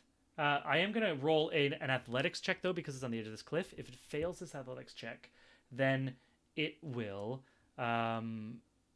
whether or not it catches you, fall at the end of this. Yeah.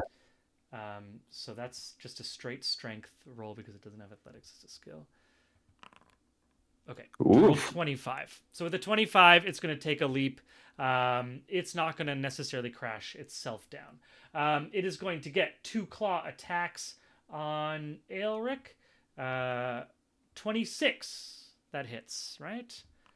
That is going to be 20 piercing damage with its first clawing strike. And I need you to make a strength saving throw, Aelric. This is a DC 18.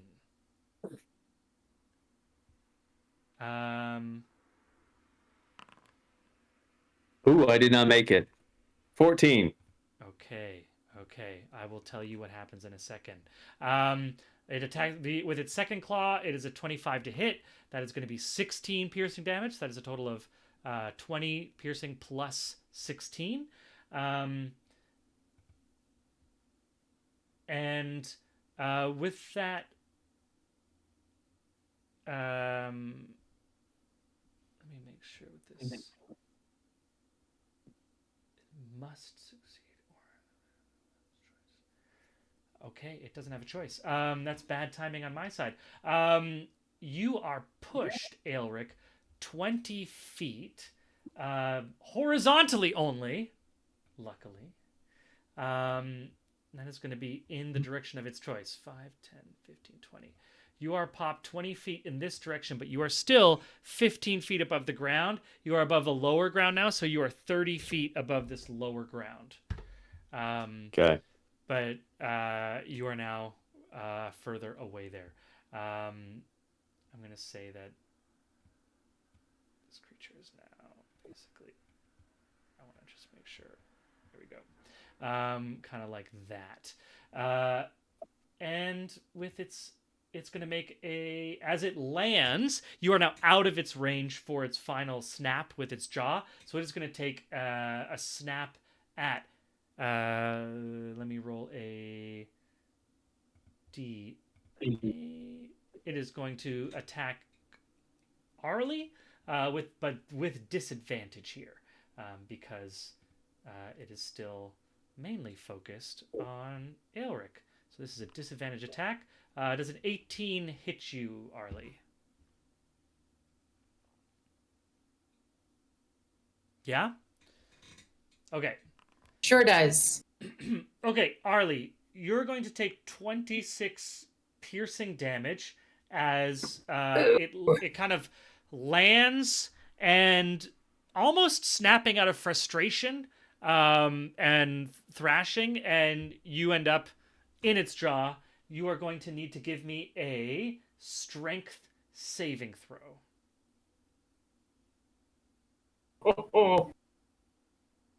DC is 18. Man. Oh. It's getting me back for 10 being mightier That than the one, sword. no. Okay, so with that failed saving throw, Arlie, you are grappled in this creature's mouth. I thought you meant you are ground into a fine paste. No, Yeah. okay, grappled. No, you are considered grappled in its jaws.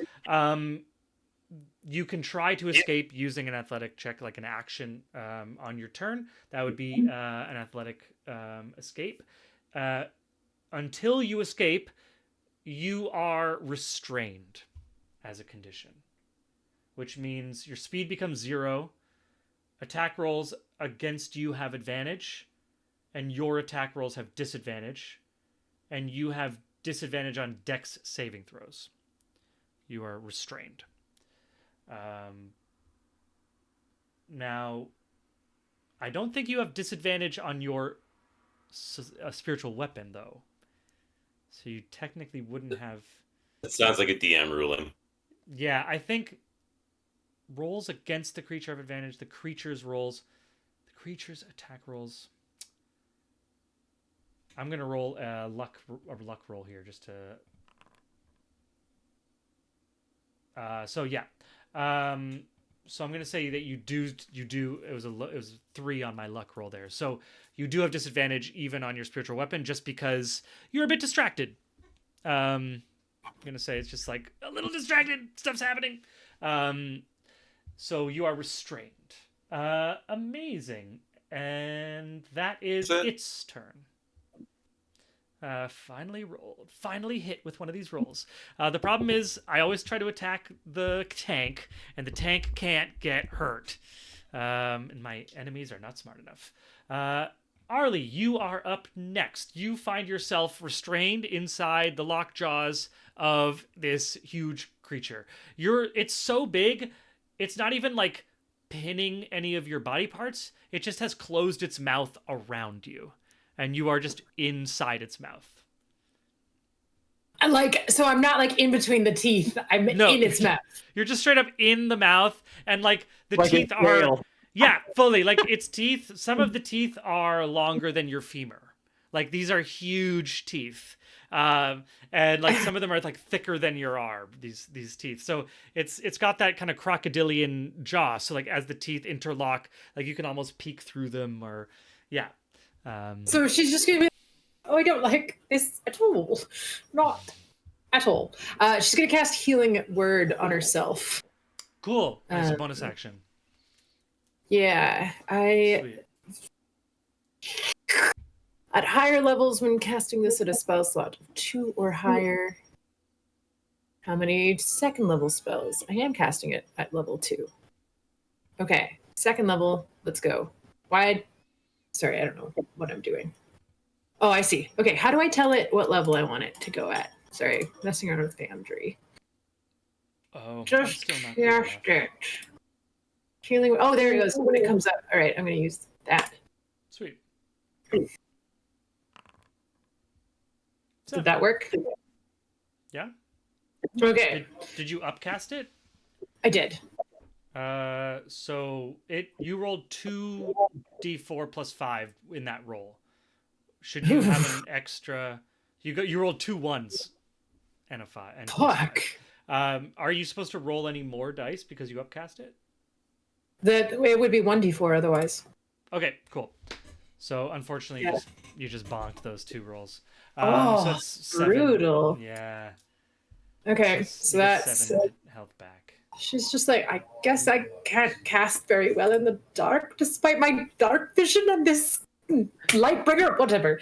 To me, Quill, and she just hopes that calling the Quill, in her general direction, will. That's a bonus action, so you can't have it move because you just spent your bonus action on healing. It's not moving, so she doesn't know where it is. But so you want it to she's- attack. so- You can attack with it. Yeah. Yeah. That's what okay, I'm cool. saying. Sorry. That's what I'm saying. She's like hoping that the thing that she can't see where it is. She's Right. hoping it's where she left it, down at the bottom corner of just the right angle of the beast. You know, no, I'm kidding. Yeah. So I'm just saying that's how she's orchestrating her attack because she can't see it. So she's just like homing pigeon. Like Love it. Yeah. that's Attack anything that's around me. Everything that's Yeah. around me. if you Cool. can. But yeah, Yeah. I know she can't move it.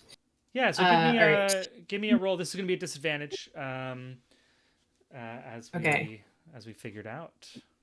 Oops, sorry. Standard roll. What? No, I've already cast the spell, so I'm not doing that. So I'm clicking attack, and then I thought the little. Oh, I can't do damage before I roll the attack. Melee spell attack. So a melee spell attack is going to be a d20 Oh, it did it. plus- What is it? D20 All right, we'll plus do- 8. Basically, just a d20 plus 8. Okay, it's just that it had done it. It had done it Yeah. before when I'd clicked it in Foundry. Sorry, No, it's all good. I thought it would. I'd clicked standard roll, but it wants me to recast the spell, which I'm not going to. Oh, so yeah, no, don't do that. You can just Alright. throw your d20. D20. So does a 17 hit? It does. And that's with disadvantage? 1 second. Okay, yeah. That's with disadvantage. Amazing. Yeah, 17 hits for sure. Okay. And then we will roll. I think I can still roll the damage on this. Damage is 1d8 plus 5. Okay. Okay. 1d8 plus 5. Oh, the things are going into the. I'm sorry, I'm clicking stuff a lot because I'm not getting any of my pop-up screens that I got before. Oh, wow. They all just came in. Wow. Okay. Yeah, I had all of them just come in, so there might be like a lag or something going on. Okay. Because I had a bunch Okay. of virtual weapon stuff just pop up. Sorry. I don't know what you want to do there. Why don't we just roll for damage? We've done the hit, so just you can do a fresh roll for damage if you like. Otherwise, I'll take the bottom one, which is 11. That so you can that just looks shoot. fine. We'll Okay. do 11. We'll Yeah. do 11 damage. So you deal 11 damage. Incredible. It's looking real messed up. And that is going to be the end of round 5, bringing us to round 6. And with that, we are going to take a little bit of a bio break because we've been we've been doing combat, and combat is thirsty work. So let's say we're 9:05 p.m. Eastern Standard Time. Let's say we're back at 9:20, so a good 15 minutes for us to take that time. For the players, we'll be back a little bit beforehand, just so that we're ready to jump in. Thank you so much. Let me turn off audio. So okay. Be back soon.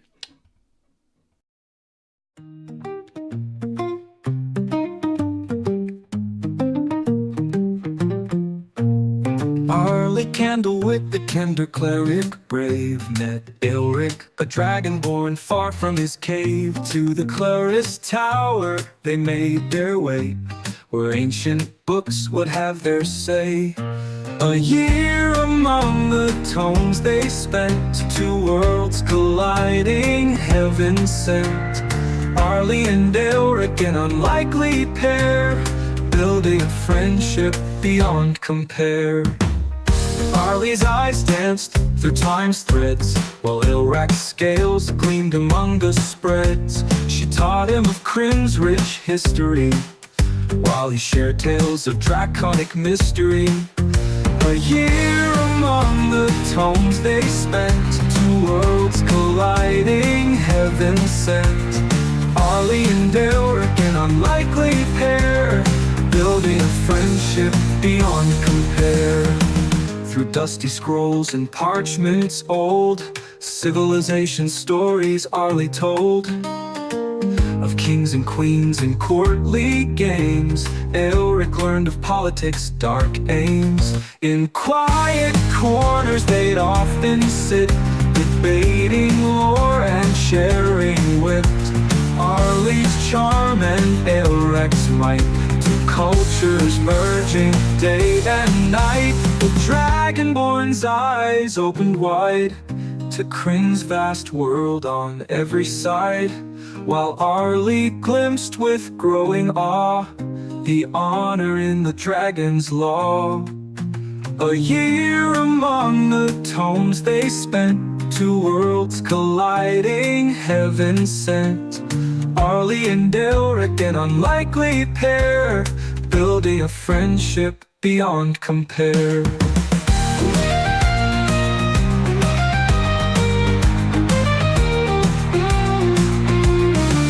Another year of learning came to close, a friendship forged forever chose. Arlie and Aelric, once strangers now kin, united by knowledge their journey begins.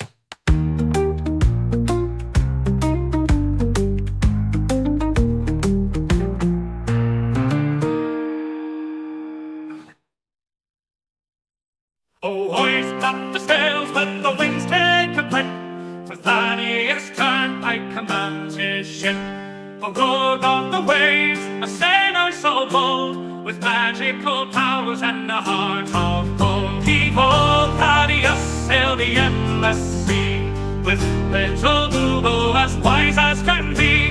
Through tempest and tide, they roam far and wide, the turnpike legacy their unfading pride. From the mighty turnpike line he hails, with a lineage of captains braving the gales. A scion of seafarers fierce and grand, with the smell on his lips and the sword in his hand. Behold Thaddeus, master of the smell, with little Bubo through heaven and hell. They dance with the stars, they flirt with the dew, their laughter echoes in the ocean's blue.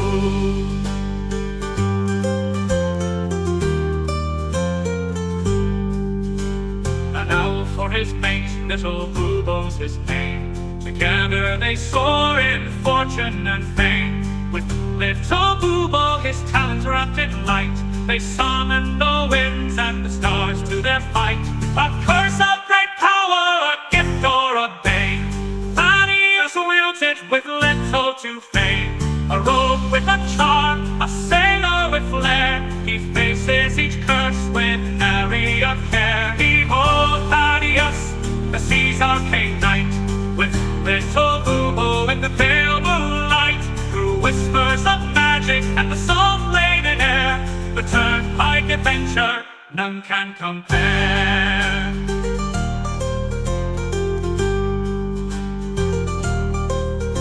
So sing of the turnpike, the legend, the tale, of Thaddeus and Bubo setting sail. For where the map ends, their journeys just start. The seas in their blood, magic in their heart.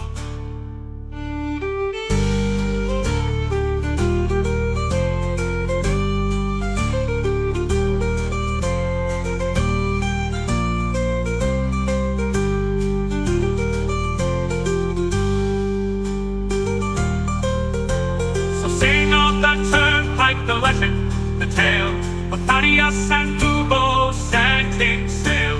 For where the map ends, their journeys just start.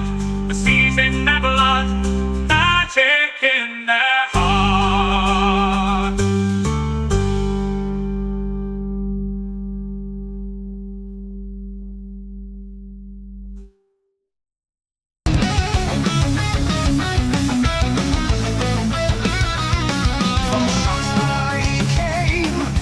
Elric stands tall, exiled from the shadows, hearing the dragon's call.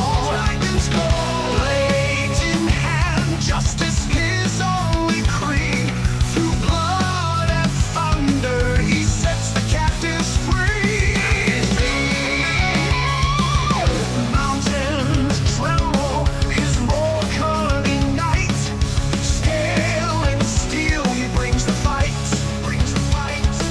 With wings of vengeance across the woeful sky, he conquers darkness, the battle cry.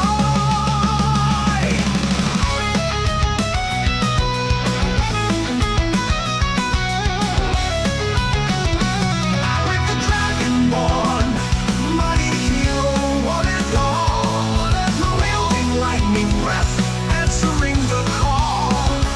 Alric the Dragonborn, with courage in his veins, victory, his story's told, echoes through the flames.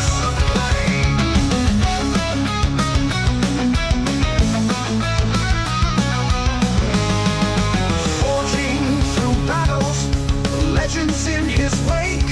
It is where enemies crumble when their bravery breaks.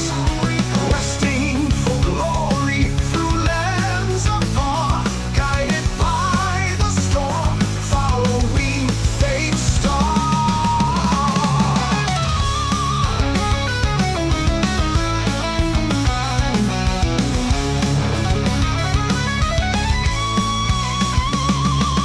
Shamed by fate, forged by wrath, Takhisis can't stand in his path. A hero born of conflict and pain.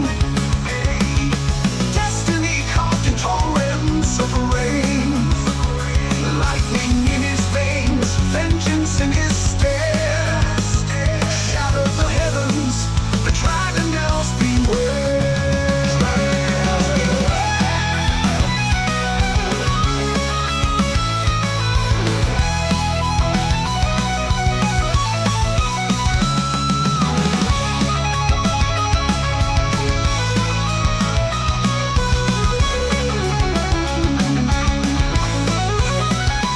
Alric the Dragonborn, mighty hero, one and all, wielding lightning breath, answering the call.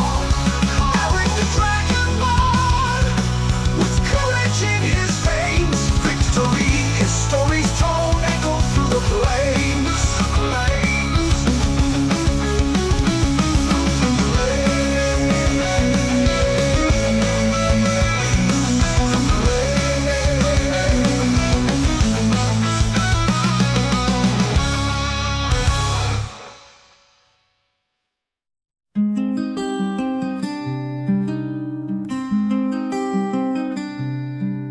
In Solania's fields a halfling stood tall, sea gray eyes, a fighter's call. With Fiona's love and Angus' smile, his world was bright for a little while. Oh, Harold Grey with list in hand, a promise made, a journey planned. Each task he'll mark, each dream fulfill. For those he's lost, his heart beats still.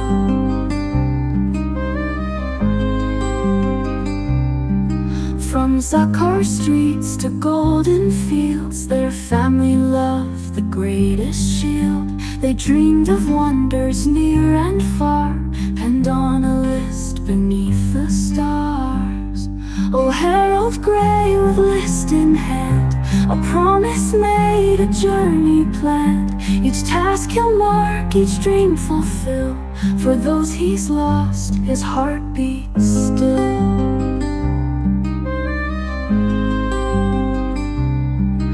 Young Angus fell on distant shore, while Fiona's kiss would come no more. A drunken noble, a vengeful blade, left Harold's world in darkness laid.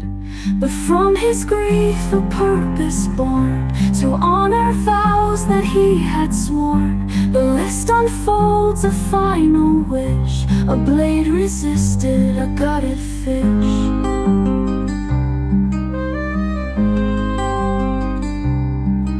Now Harold roams through joy and strife, to live for three in one short life. From mountains high to oceans deep, this solemn pledge he vowed to keep. With bolder hat and iron will, he faces each task with hard-won skill. For every deed he sees it through, he feels their love forever true.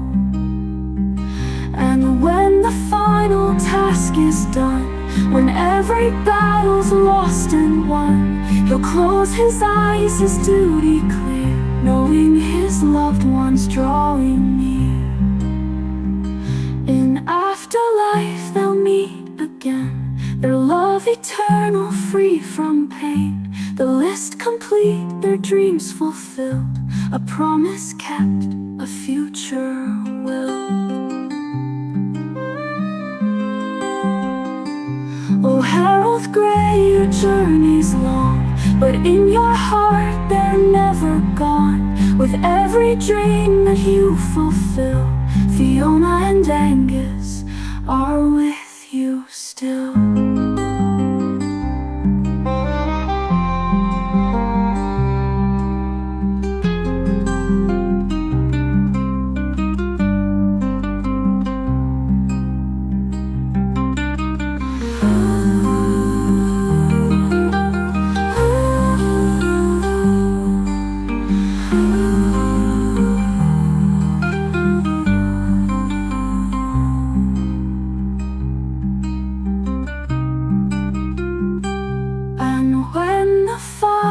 Task is done, to live for three in one short life.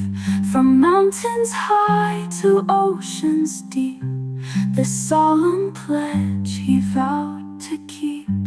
But from his grief a purpose born, to honor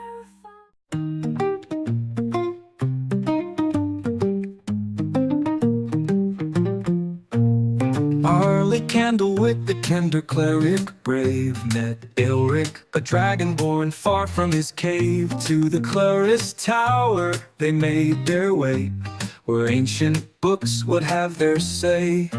A year among the tomes they spent, two worlds colliding, heaven sent. Arlie and Aelric, an unlikely pair, building a friendship beyond compare. Arlie's eyes danced through time's threads, while Aelric's scales gleamed among the spreads. She taught him of Kryn's rich history, while he shared tales of draconic mystery. A year among the tomes they spent, two worlds colliding, heaven sent. Arlie and Aelric, an unlikely pair, building a friendship beyond compare. Through dusty scrolls and parchments old, civilization stories Arlie told. Of kings and queens and courtly games, Aelric learned of politics' dark aims. In quiet corners they'd often sit, with debating lore and sharing wit. Arlie's charm and Elrec's might, two cultures merging day and night. The Dragonborn's eyes opened wide to Kryn's vast world on every side, while Arlie glimpsed with growing awe the honor in the dragon's law. A year among the tomes they spent, two worlds colliding. We back. We're just talking about temperatures across this great colonized continent of ours. It is 12 degrees Celsius or 55 degrees Fahrenheit where I am right now in Stratford, Ontario, which I'm complaining about. Sean, it seems like the heat just destroyed his webcam.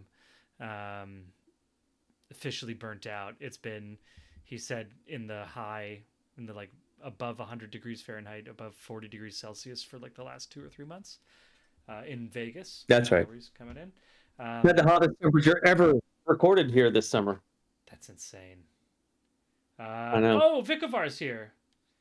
Vicovar missed the first half. Is that the English Language Arts Network, AGM? How dare they go overtime? How dare they? Don't they know that that's when we play Legion, Vicovar? Come on. What did we miss? Arlie,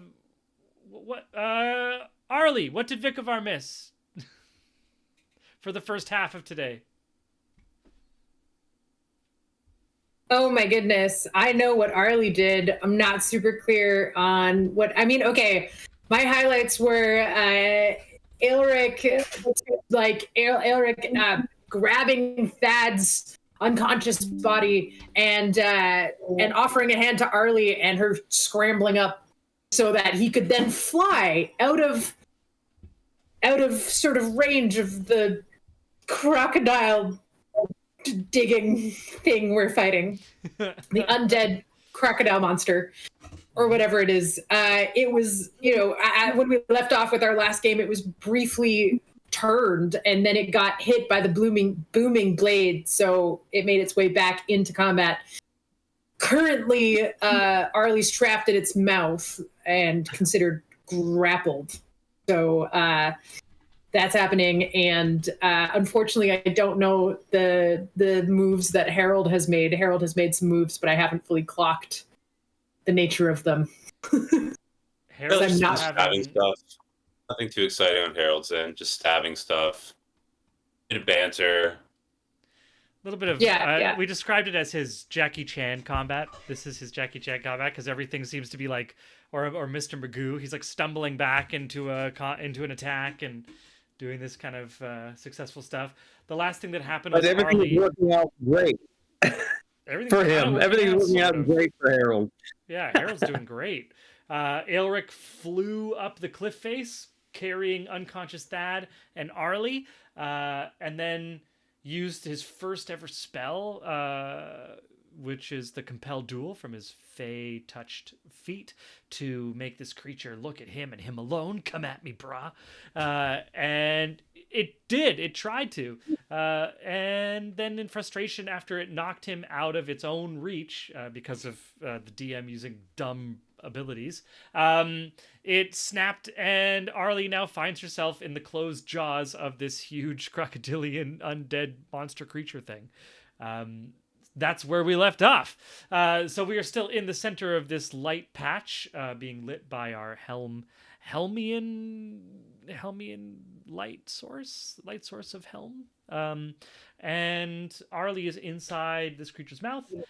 We are now at all the will-o'-the-wisps have either left because of the turn undead or been killed, and we are now also the last thing to catch up Vicovar is that Le Chat Noir ran away into the darkness, followed in hot pursuit by Squeak Noir.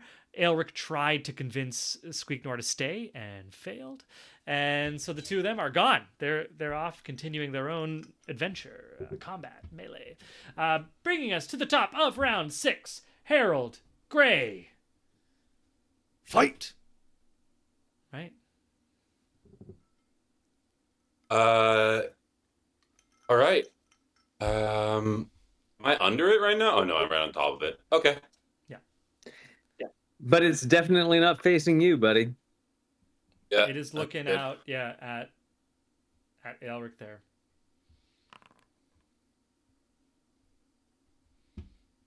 So 21 hits. It does. I'm also going to cast Booming Blade. I forgot to say. Oh, cool. But that won't Okay. trigger unless it moves. It does damage on its initial, doesn't it? No, that's only if I upcast. Oh. Yeah, 1d8. 1d8 if it moves, baseline, and then 1d8 per level you upcast it. Okay. Sure. No, I don't see Booming Blade on your sheet. I was just trying to look up the rules there. What am I missing? I mean, I have it. Yeah, is there your sheet might be is your sheet just like out of date or something, or is it missing? It's a level 1 spell, right? Or is it a cantrip?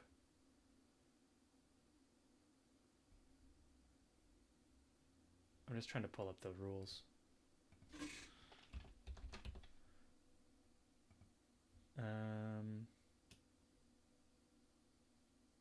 Right, it's only if it upcasts. Got you. It's a cantrip. Okay, so for some reason you just don't have the you don't have the cantrip. Is it replace? Yeah, Are you I've supposed had to it have... for a while. Yeah. No, it's something wrong with the Let's just make a note so that we can correct your Okay. character sheet. Cool. That's all. Just want to make sure that our character sheets are up to date. Do you have? Is it replacing one of your 3 cantrips, or do you have 4 total? No, in addition to. Okay. Um, Cool. Cool. So I made a note of that. In that case, you do 8 plus 18. Is that your damage? Yeah, does a 26 hit. Does. But and then 6. Harold, what does it look like as you make the fatal blow? Harold's been pretty like old man Harold. Like this is probably the Harold that most people in his old life on the farm would recognize him as, like not a fighter, but really lucky and somehow graceful in this bumbling way that seems completely unintentional, but actually very calculated.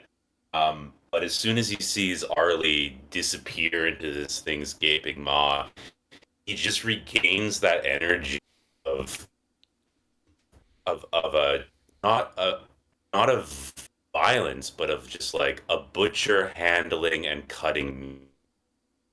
Like this isn't an act of like violent action carries an anger and an emotional energy to it, and this just carries a cold efficiency as he rips open a horizontal cut down handed with his dagger along the crease the bottom of the beast's gullet, and then into the hole plunges his sword, scraping it up, opening its throat, allowing Arlie to tumble out. The beast falls dead. Right. Amazing. And as this creature falls, because you've imbued now, and Vikavar did mention, just for you to remember, Harold, that because you are past level 5, you deal an extra 1d8 thunder damage on the hit, and then when it moves, an extra 2d8. Oh, it's per level. I thought it was upcast. Thank you, Victor. Yeah, it's because cantrips increase in power at certain levels. Levels.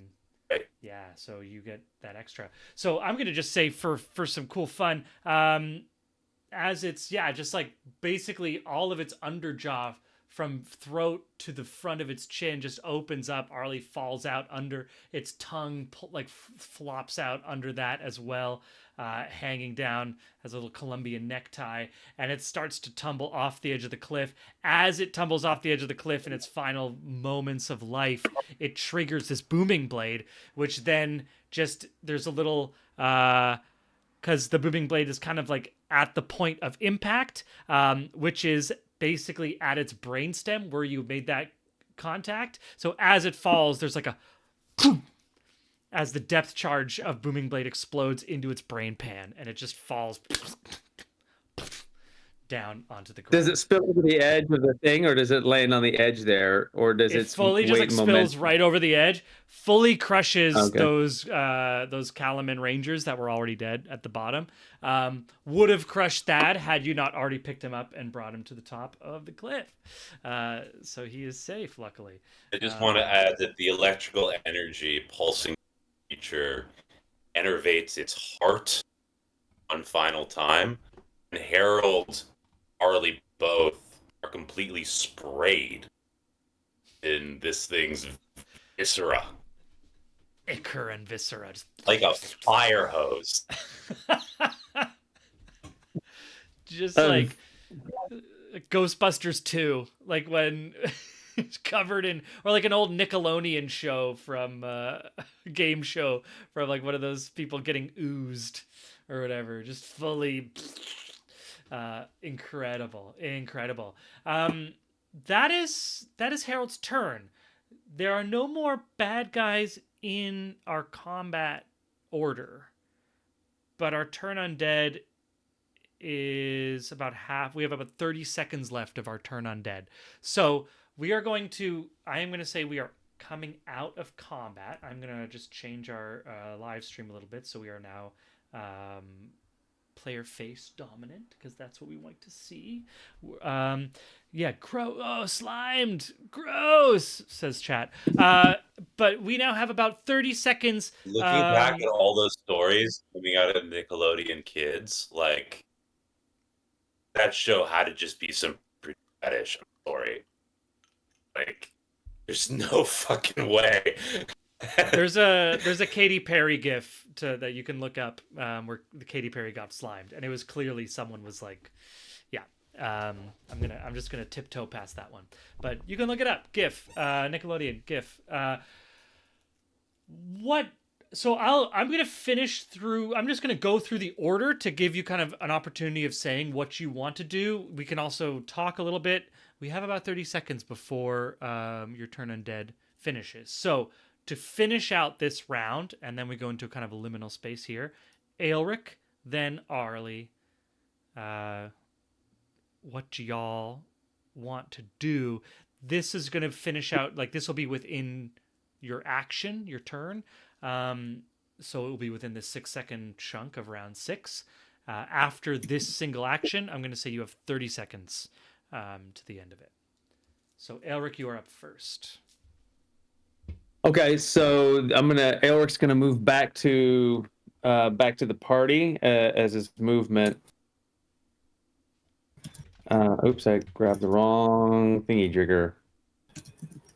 Great. He's gonna do that, and then I am going to use my second wind here. Okay. Which will allow me to get. Did it roll? 15? Oh yeah. So I recovered 15 points. Hit points. Nice. Yeah. Yep. Fighter's second wind. Amazing. What does it look like when Aelric does that? Is that kind of just like grit his teeth, crack his neck, or is it like something more magical? No, it's like one of these things that you see out of anime, right? When they hit the turbocharger, he just kind of like gets this big inhalation and kind of comes out with this big, huge kind of literally a second wind, like this massive, like flexing, overly machismo, ridiculously over the top moment where he's like regrouping everything, right? It goes from like, it's the reverse of goddess breath if you're a yoga practitioner, right? It goes it goes from an in to an out instead of the other way around. He's just like out of the full expanse, and now with his wings, it's even more gregarious. It's just like out there. Do you know what I mean? And then he comes back and he just shakes his head from the rush and was like, okay. While that happens, I just want that hard rock theme song of Aelric in the background. Exactly. A little invert of colors. Let's get some epilepsy going in our audience. Yeah, cool. Awesome. Like been the most like martial and overall.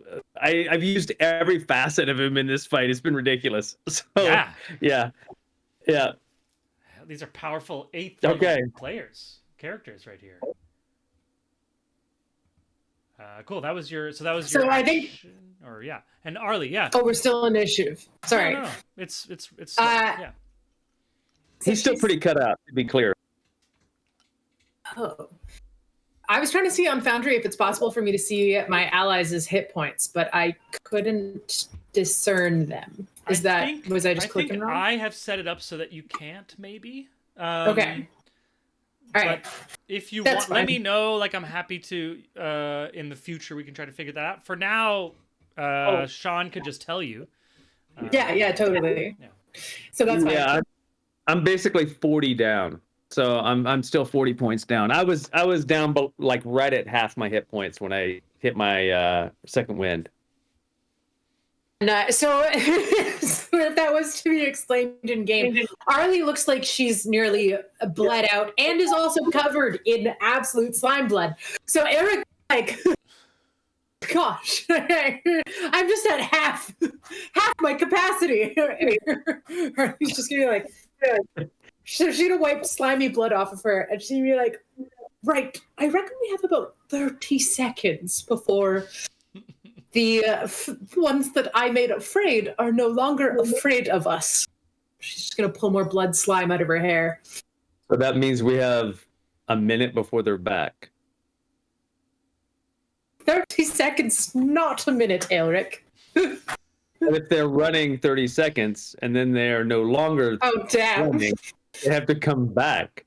I'm incredibly unintelligent, but I'm very wise. Harold is wordlessly going to put a hand on Arlie.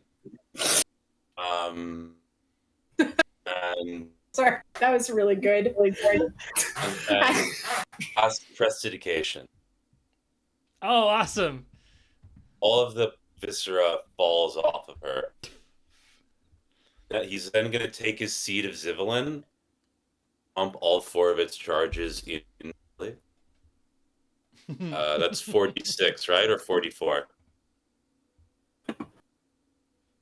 44. D4. It's D4. We can do that next time. D4, yeah. So cool. That's 13 hit points to Arlie. Sweet. Thank you. And then quite wordlessly and with the same efficiency movement, Harold hops down to the sand and just starts walking towards where the wisps appeared to. I love the idea of Arlie thinking that she can like school Aelric on time, and in the flavor of my mind, Aelric's like, actually, in battle, Arlie, when the enemy moves 30 seconds out, it takes them 30 seconds to come back. And Arlie's like, oh, right. Low intelligence character. Completely authentic. There was no. It doesn't work in sarcasms, right? Or irony. No, it totally, honestly, like Arlie. Yeah. Right. Yeah. But seriously, I have a under intelligence. Vicavar saying, As like, how Harold do you feel? 23 on a scale of 37. Awesome. Yeah. As Harold is hopping down, Aelric turns around and just yells, "Nice strike, Harold," because he never got a chance to compliment him on the coup de grace, man. Yeah, not bad. Oh, Harold seems like he doesn't hear you right now. yes, I do appreciate the exit and the cleanup as well. He's also completely like covered in this shit. Like, Oh, he's leaving it on him. He only cleans. Oh yeah, no, he only cleaned Arlie. Appreciate that. Very thoughtful. Wow. Amazing. Harold has had another turn. So, I guess they're on their way back now. Luckily, Mom? That is still super We- unconscious, by the way. Yeah. I do a medicine check on Thad. Yeah, give me a medicine check. Okay, great. I popped it out. Where are you, Arlie? Okay, there you are. Do a medicine check. Normal. 20. Amazing. With a 20, you're able to see physically he is fine. He is stable. He's breathing slowly. Whatever seems to be affecting him is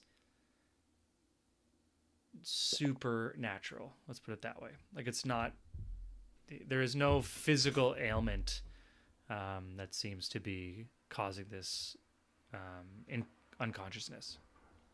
To be clear, you mean something beyond natural and not it's like super, like really natural. Like, whoa, dude, this is like so straight natural, brah. This is like extra natural, man. It's like natural. So plus. I guess actually Harold would be much closer to where we are on the map because he's just gone and touched me. So given that we're gonna have combat soon, I guess. He's hopped down. He's hopped down to. Didn't you hop down, buddy? Oh, I'm sorry, I Yeah. missed that. Okay. Yeah, so he moved his token. So his Oh, I'm token is sorry, now, I'll move. I don't have my second monitor, so I don't have everything. Oh. Okay. No, he's just So popped dry. down. He's like on top of, or he's like at the, kind of where you're. Okay. Yeah, you can see him now, right? Right. Okay. Okay, cool. Well, I'm worried about him being vulnerable, so I'm just going to send the quill to trail after him. Cool. The quill's just Nice. yeah, this massive celestial quill just following you, Harold. I'm gonna say that's one turn. We now have 24 seconds left.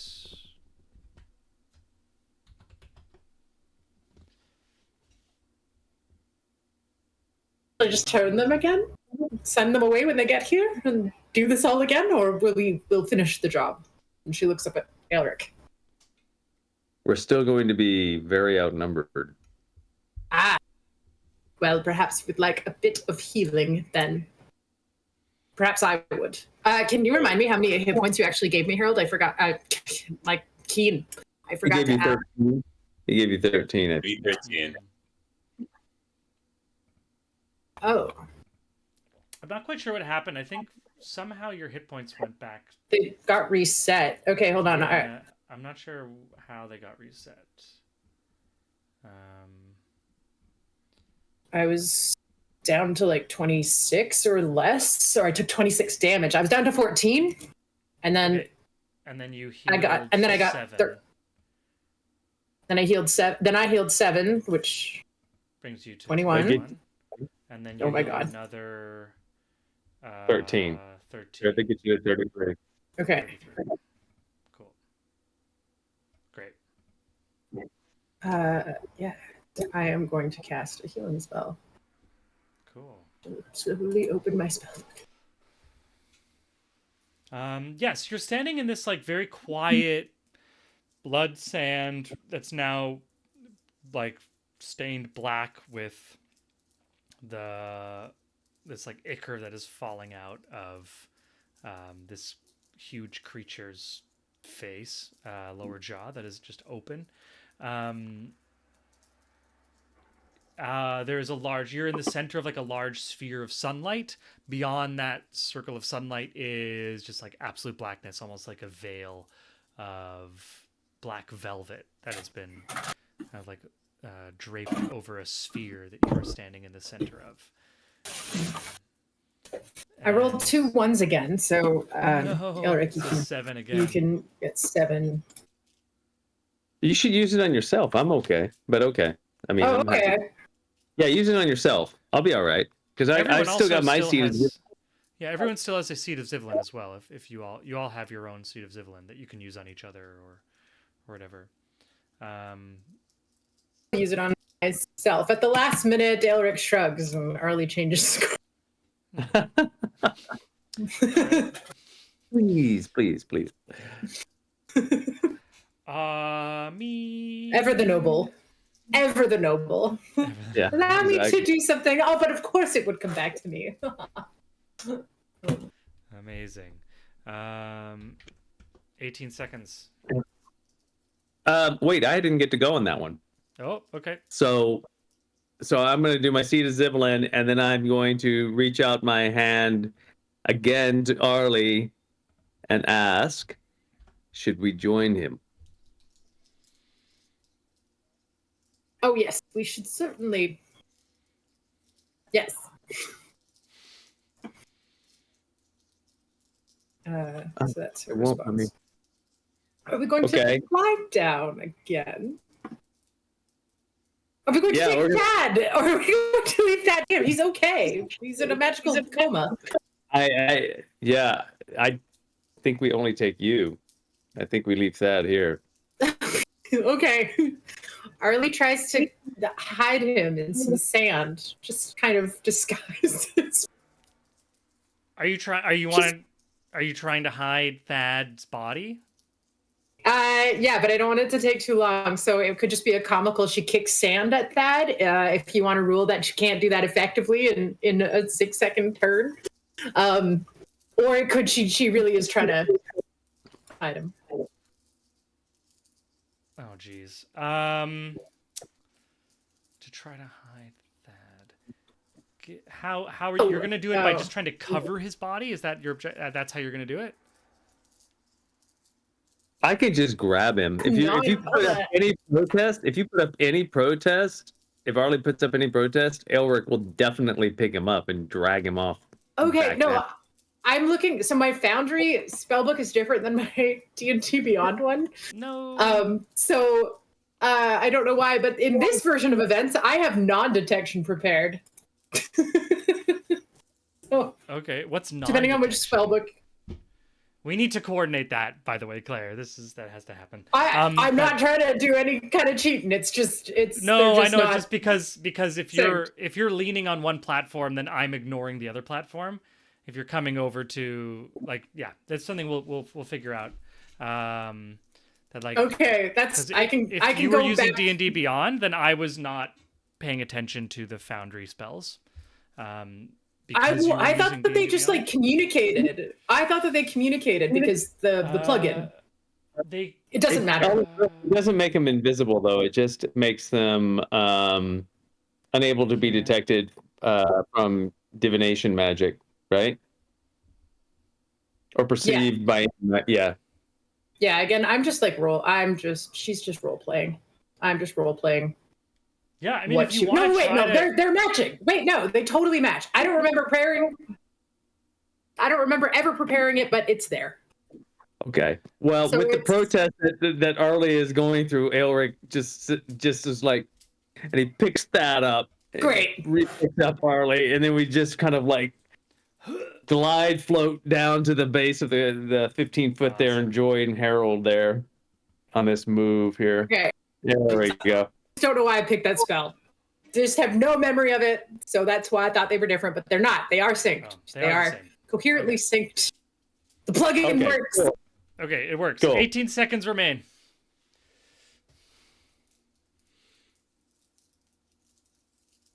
Oh, God. What are you doing right now? It's a great question. That's not my problem. I think yeah, I mean, we can try to flee. We can try to move out because we're going to be extremely outnumbered. How many were there? I want to say there was like a dozen total that she got rid of. I don't remember how many total there were. It was a bunch, though.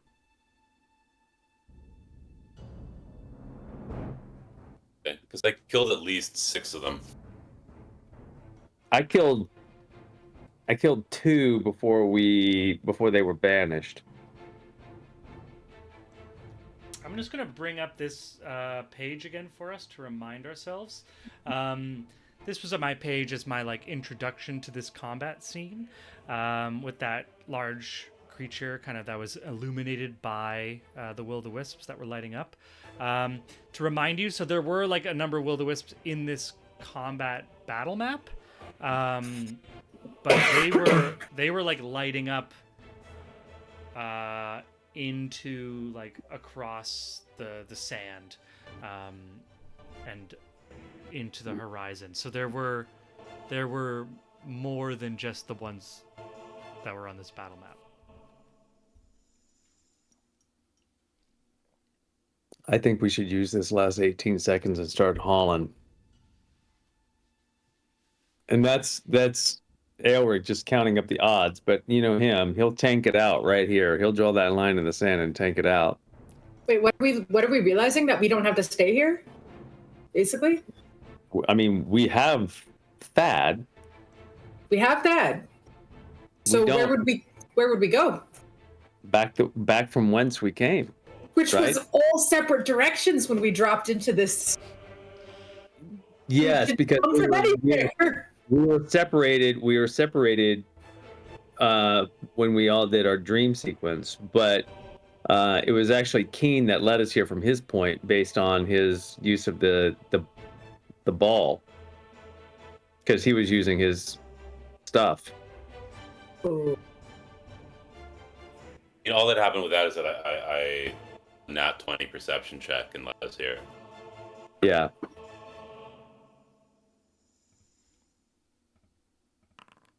I'm not trying to skirt the decision, but we have so little. We we can hold out. Yeah, go on then. My memory is that we came in with a rope, and then the rope was like severed as soon as there's Arlie's down to run. We just need a direction.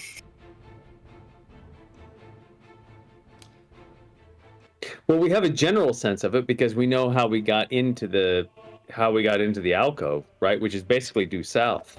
So you can give me a survival check if you want to try to like orient yourself. It'll be a survival check. You can give a perception check if you want to try. Maybe I think a survival check is going to be kind of trying to find your orientation. Harold kind You of can give any type of check you want, or if you want to do something. Harold takes a deep breath, comes out of violence, and says, "Weekmar, he went that way." I point the direction that Sweet went. Yeah, to the north. Or we can search for the Legion construct. All right, that will follow Squeak Noir. As you say the Legion construct, Harold, you notice that the floating drift globe that has been illuminating this space crackles a little bit. It's just floating above the ground about 5 feet, and you notice it crackling almost like a Tesla coil, with like some static electricity or some arcs on its surface.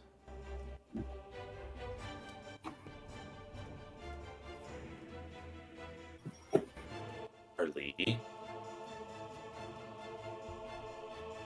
Mm-hmm. the globe is made from part of the construct. Oh, What no. will lead us to the construct? Sorry, am I interrupting you? Arlie then wants to do like a religion check on. Does that make sense? She's making a connection between the thing that's crackling and Legion, because that's what Harold's just proposed. Am I understanding that correctly? It's probably proposing Arcana, but whatever you want to roll. It would be Arcana. Yeah.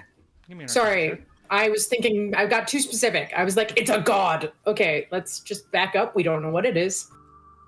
Yeah, so Arcana check? Yeah. Okay. Oh, what am I doing? I'm sorry, I rolled it in the wrong. Nice. Did it send? Yeah, 15. Okay. Arlie, with a 15 Arcana check, you're kind of examining this artifact, yeah? This magical artifact. You're able to tell that there's some good news and there's some bad news and there's some news that could be bad or good depending on where you are. I'm already getting into Arlie's head and I'm finding out how difficult it is to say very objective things within Arlie's conception of the world. It's good and bad and kind of good and kind of bad. It depends who you are, really. You can tell that this is an independent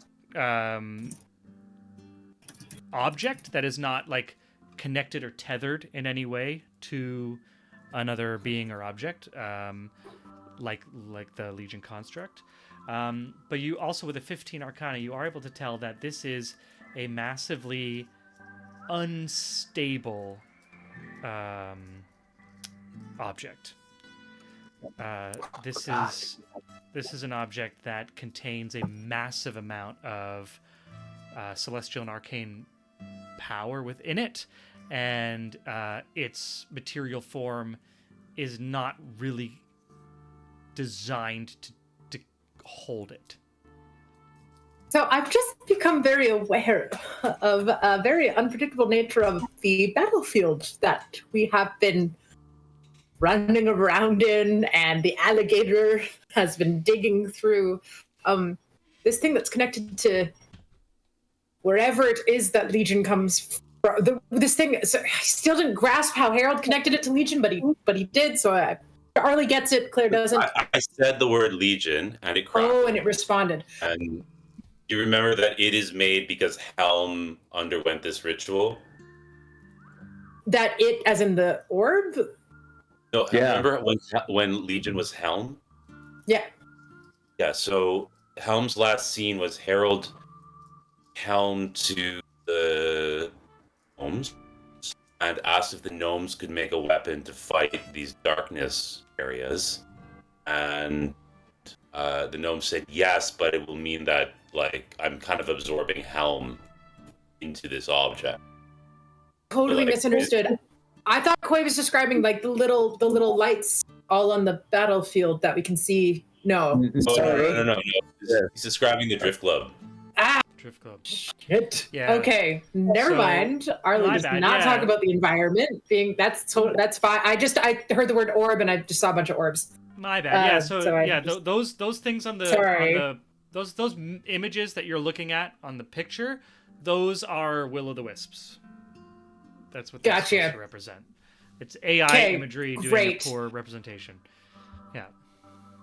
Okay, so basically Arlie's gonna look at the orb and just be like, "By Zeppelin, this is a big deal." So it's very powerful, slightly unstable. My favorite two adjectives, really. But I'm not sure. Powerful and unstable, my favorite two adjectives. Arlie Candlewick III.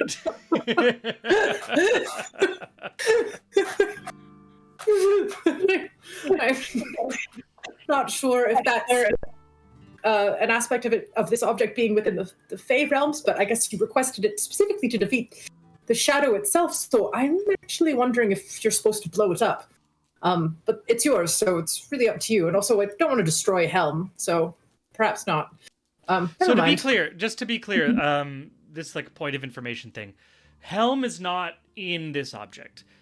So what it is like there's Legion is unstable, so the different gods will like take command of the construct, and it's like they're kind of off gassing, and that takes over, like this becomes the dominant energy of the Legion construct, which then like changes the form of the Legion construct into that entity to represent that entity.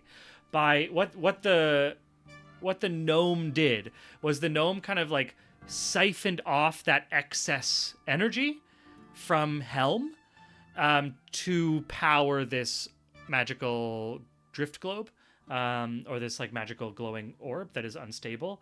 Helm still resides in the crystal in Legion, but Okay. the excess energy that was causing it to come to the front and be dominant was siphoned off. So Helm is now back in a regressed passive state, but the crystal's still there. It's still intact within Legion. This object just contains this like excess energy that was like scooped up off the surface, as it were, of Legion. If that And just to make clear. And Harold specifically requested it be made in order for us to fight the shadows, which Yes. like we didn't know what they were, right? Yes. Okay. So Arlie's just gonna look at Harold and be like, I have no clue what we're supposed to do with it, but we're clearly supposed to do something with it. It wants us to do something. Well, it doesn't. I'm anthropomorphizing it a bit, but it's crackling. Potential here. There's potential for it to do the thing you requested of Helm for it to do. Ow. Damn it! Don't! No! I mean, it belongs to you, so I would personally try to blow it up or something, but it belongs to you, so there's probably some smarter way to... There's probably some cleverer...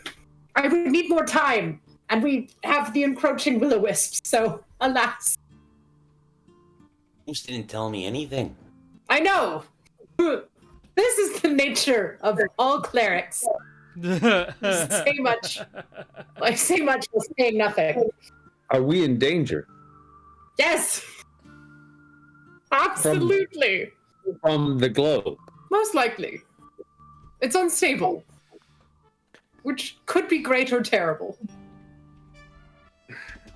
I truly have no... Can I do another... When they get here, I'll buy us more time by turning the wisps again and perhaps I missed 3.5 where you can take 20. I don't know. I got nothing. I don't know how to figure out more about the globe. Yeah, you can tell me how you guys want to, like, if you guys want to do any sort of investigating or you're wanting to try to figure anything out, let me know.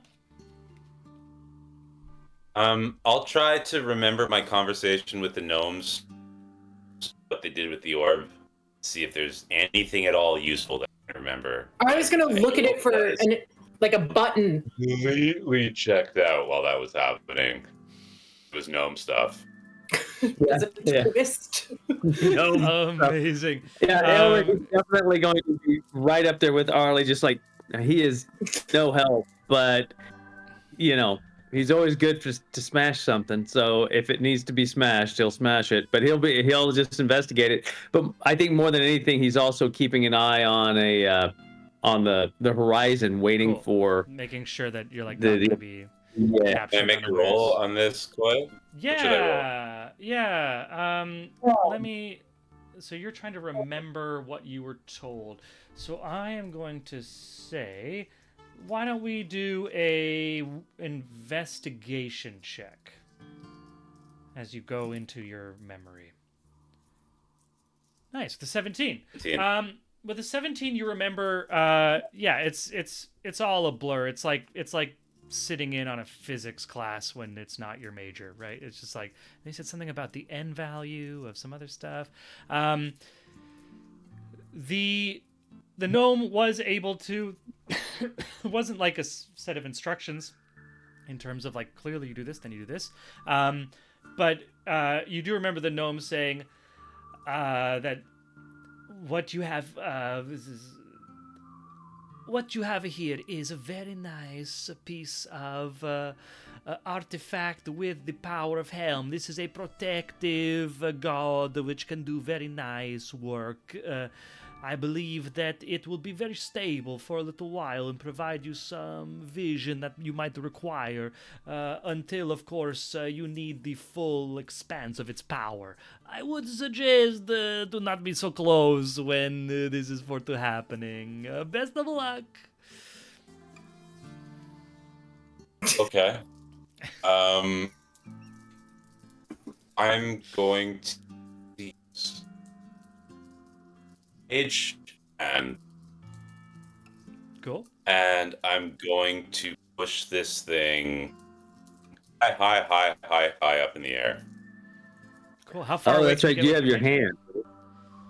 How far can your Pardon? range hand get away from you? I It think vanishes it's 90 if it is feet. ever more than 30 feet away from you. Okay, so 30 feet up in the air. I'm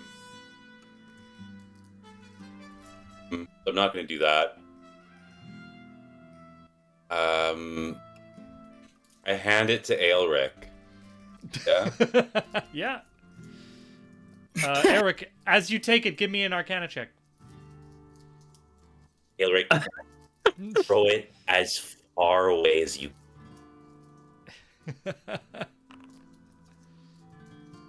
What is it? The 13. 13. Yeah. Elric, you don't have a necessarily like a strong grasp of the arcane, but you have a pretty good grasp of like military Danger? Stuff. Enough so that like you've worked with explosives, and there's some preternatural sense of like holding explosive materials. And those, if were you to have small hairs on the back of your neck, those would be standing up. Great. So he doesn't even let Aelric doesn't even let Harold finish the sentence. He gets exactly what's going on, and can I dash fly or can I just fly? You can dash. Just huck fly, it, sure. man. Can I dash fly? Yeah, you can. Well, if I can get 60 feet up before I hunk it, then I'm going to get a much better arc. Sure. Yeah. Yeah. And so that's exactly what I'm going to do. I'm going to dash fly as far as I can go straight up, and then throw it with the full-on reach of my 19 strength. The direction that is this. I don't know what to do. So the only with it direction because- you know certainly right now is the direction that Harold told you Squeak Noir went. That's the only Right, clear exactly. direction you have right now. Right. So if I'm counting that as noon, I will Mhm. throw it at like 10:30. Okay. Does that make sense? Yeah. I love that Arlie was just shaking it and trying to twist it before it was plucked out of her hands.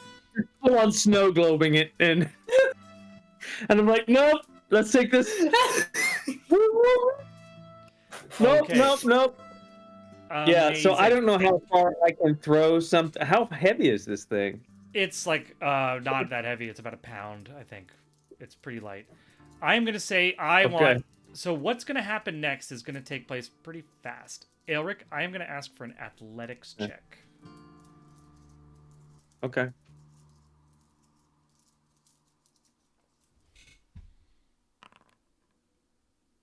$12. A 12. I'm just trying to. Okay. With a 12, Aelric, you fly up as fast as you can. You get about 100 feet up, and you give this a huck. Now the light travels with you, so as you go up, this perfect sphere of light around you is like traveling with you. As you get above 60 feet off the ground, you leave your companions in darkness, and you Right. only see darkness around you. You're flying in this like large bubble of darkness, like diving deep at underwater, something like that.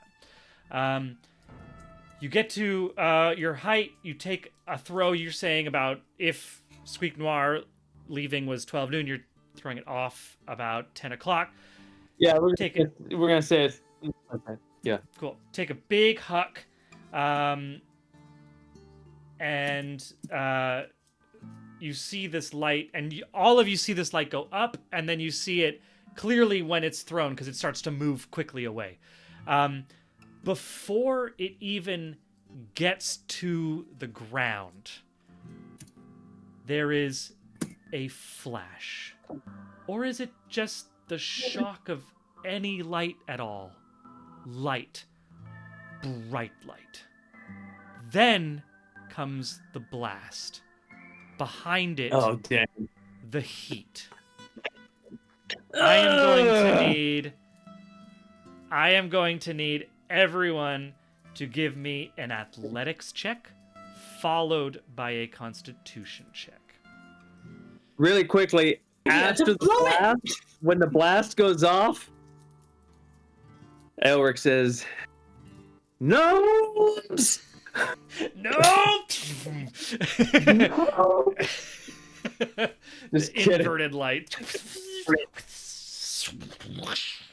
Okay, so everyone give me first an athletics check. This is as the blast wave hits.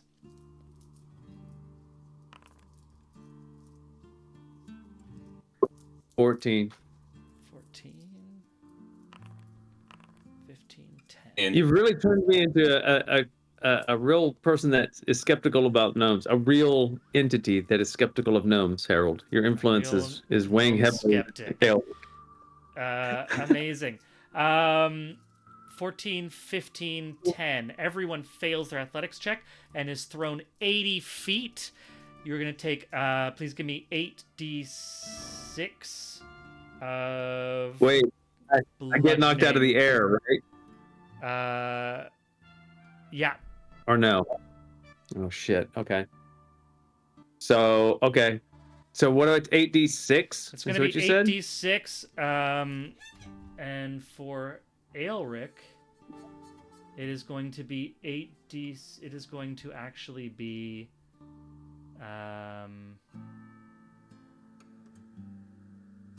14d6 for Aelric. Oh my god. Ugh. This is bludgeoning damage. Okay. Are you rolling it or are we rolling it for You're ourselves? rolling it. I take, You're rolling I take it. 30 damage. Yeah, this is 30 bludgeoning. Boom. As the shockwave just knocks you all, those standing on the ground, fully knocked off their feet. Aelric is just knocked in the air, has just learned to fly comfortably, and taking this type of offset, unable to recover, plunged the full distance down, hitting the ground hard. 48 damage for Aelric, 30 damage for Harold. Arlie, give me a 8d6.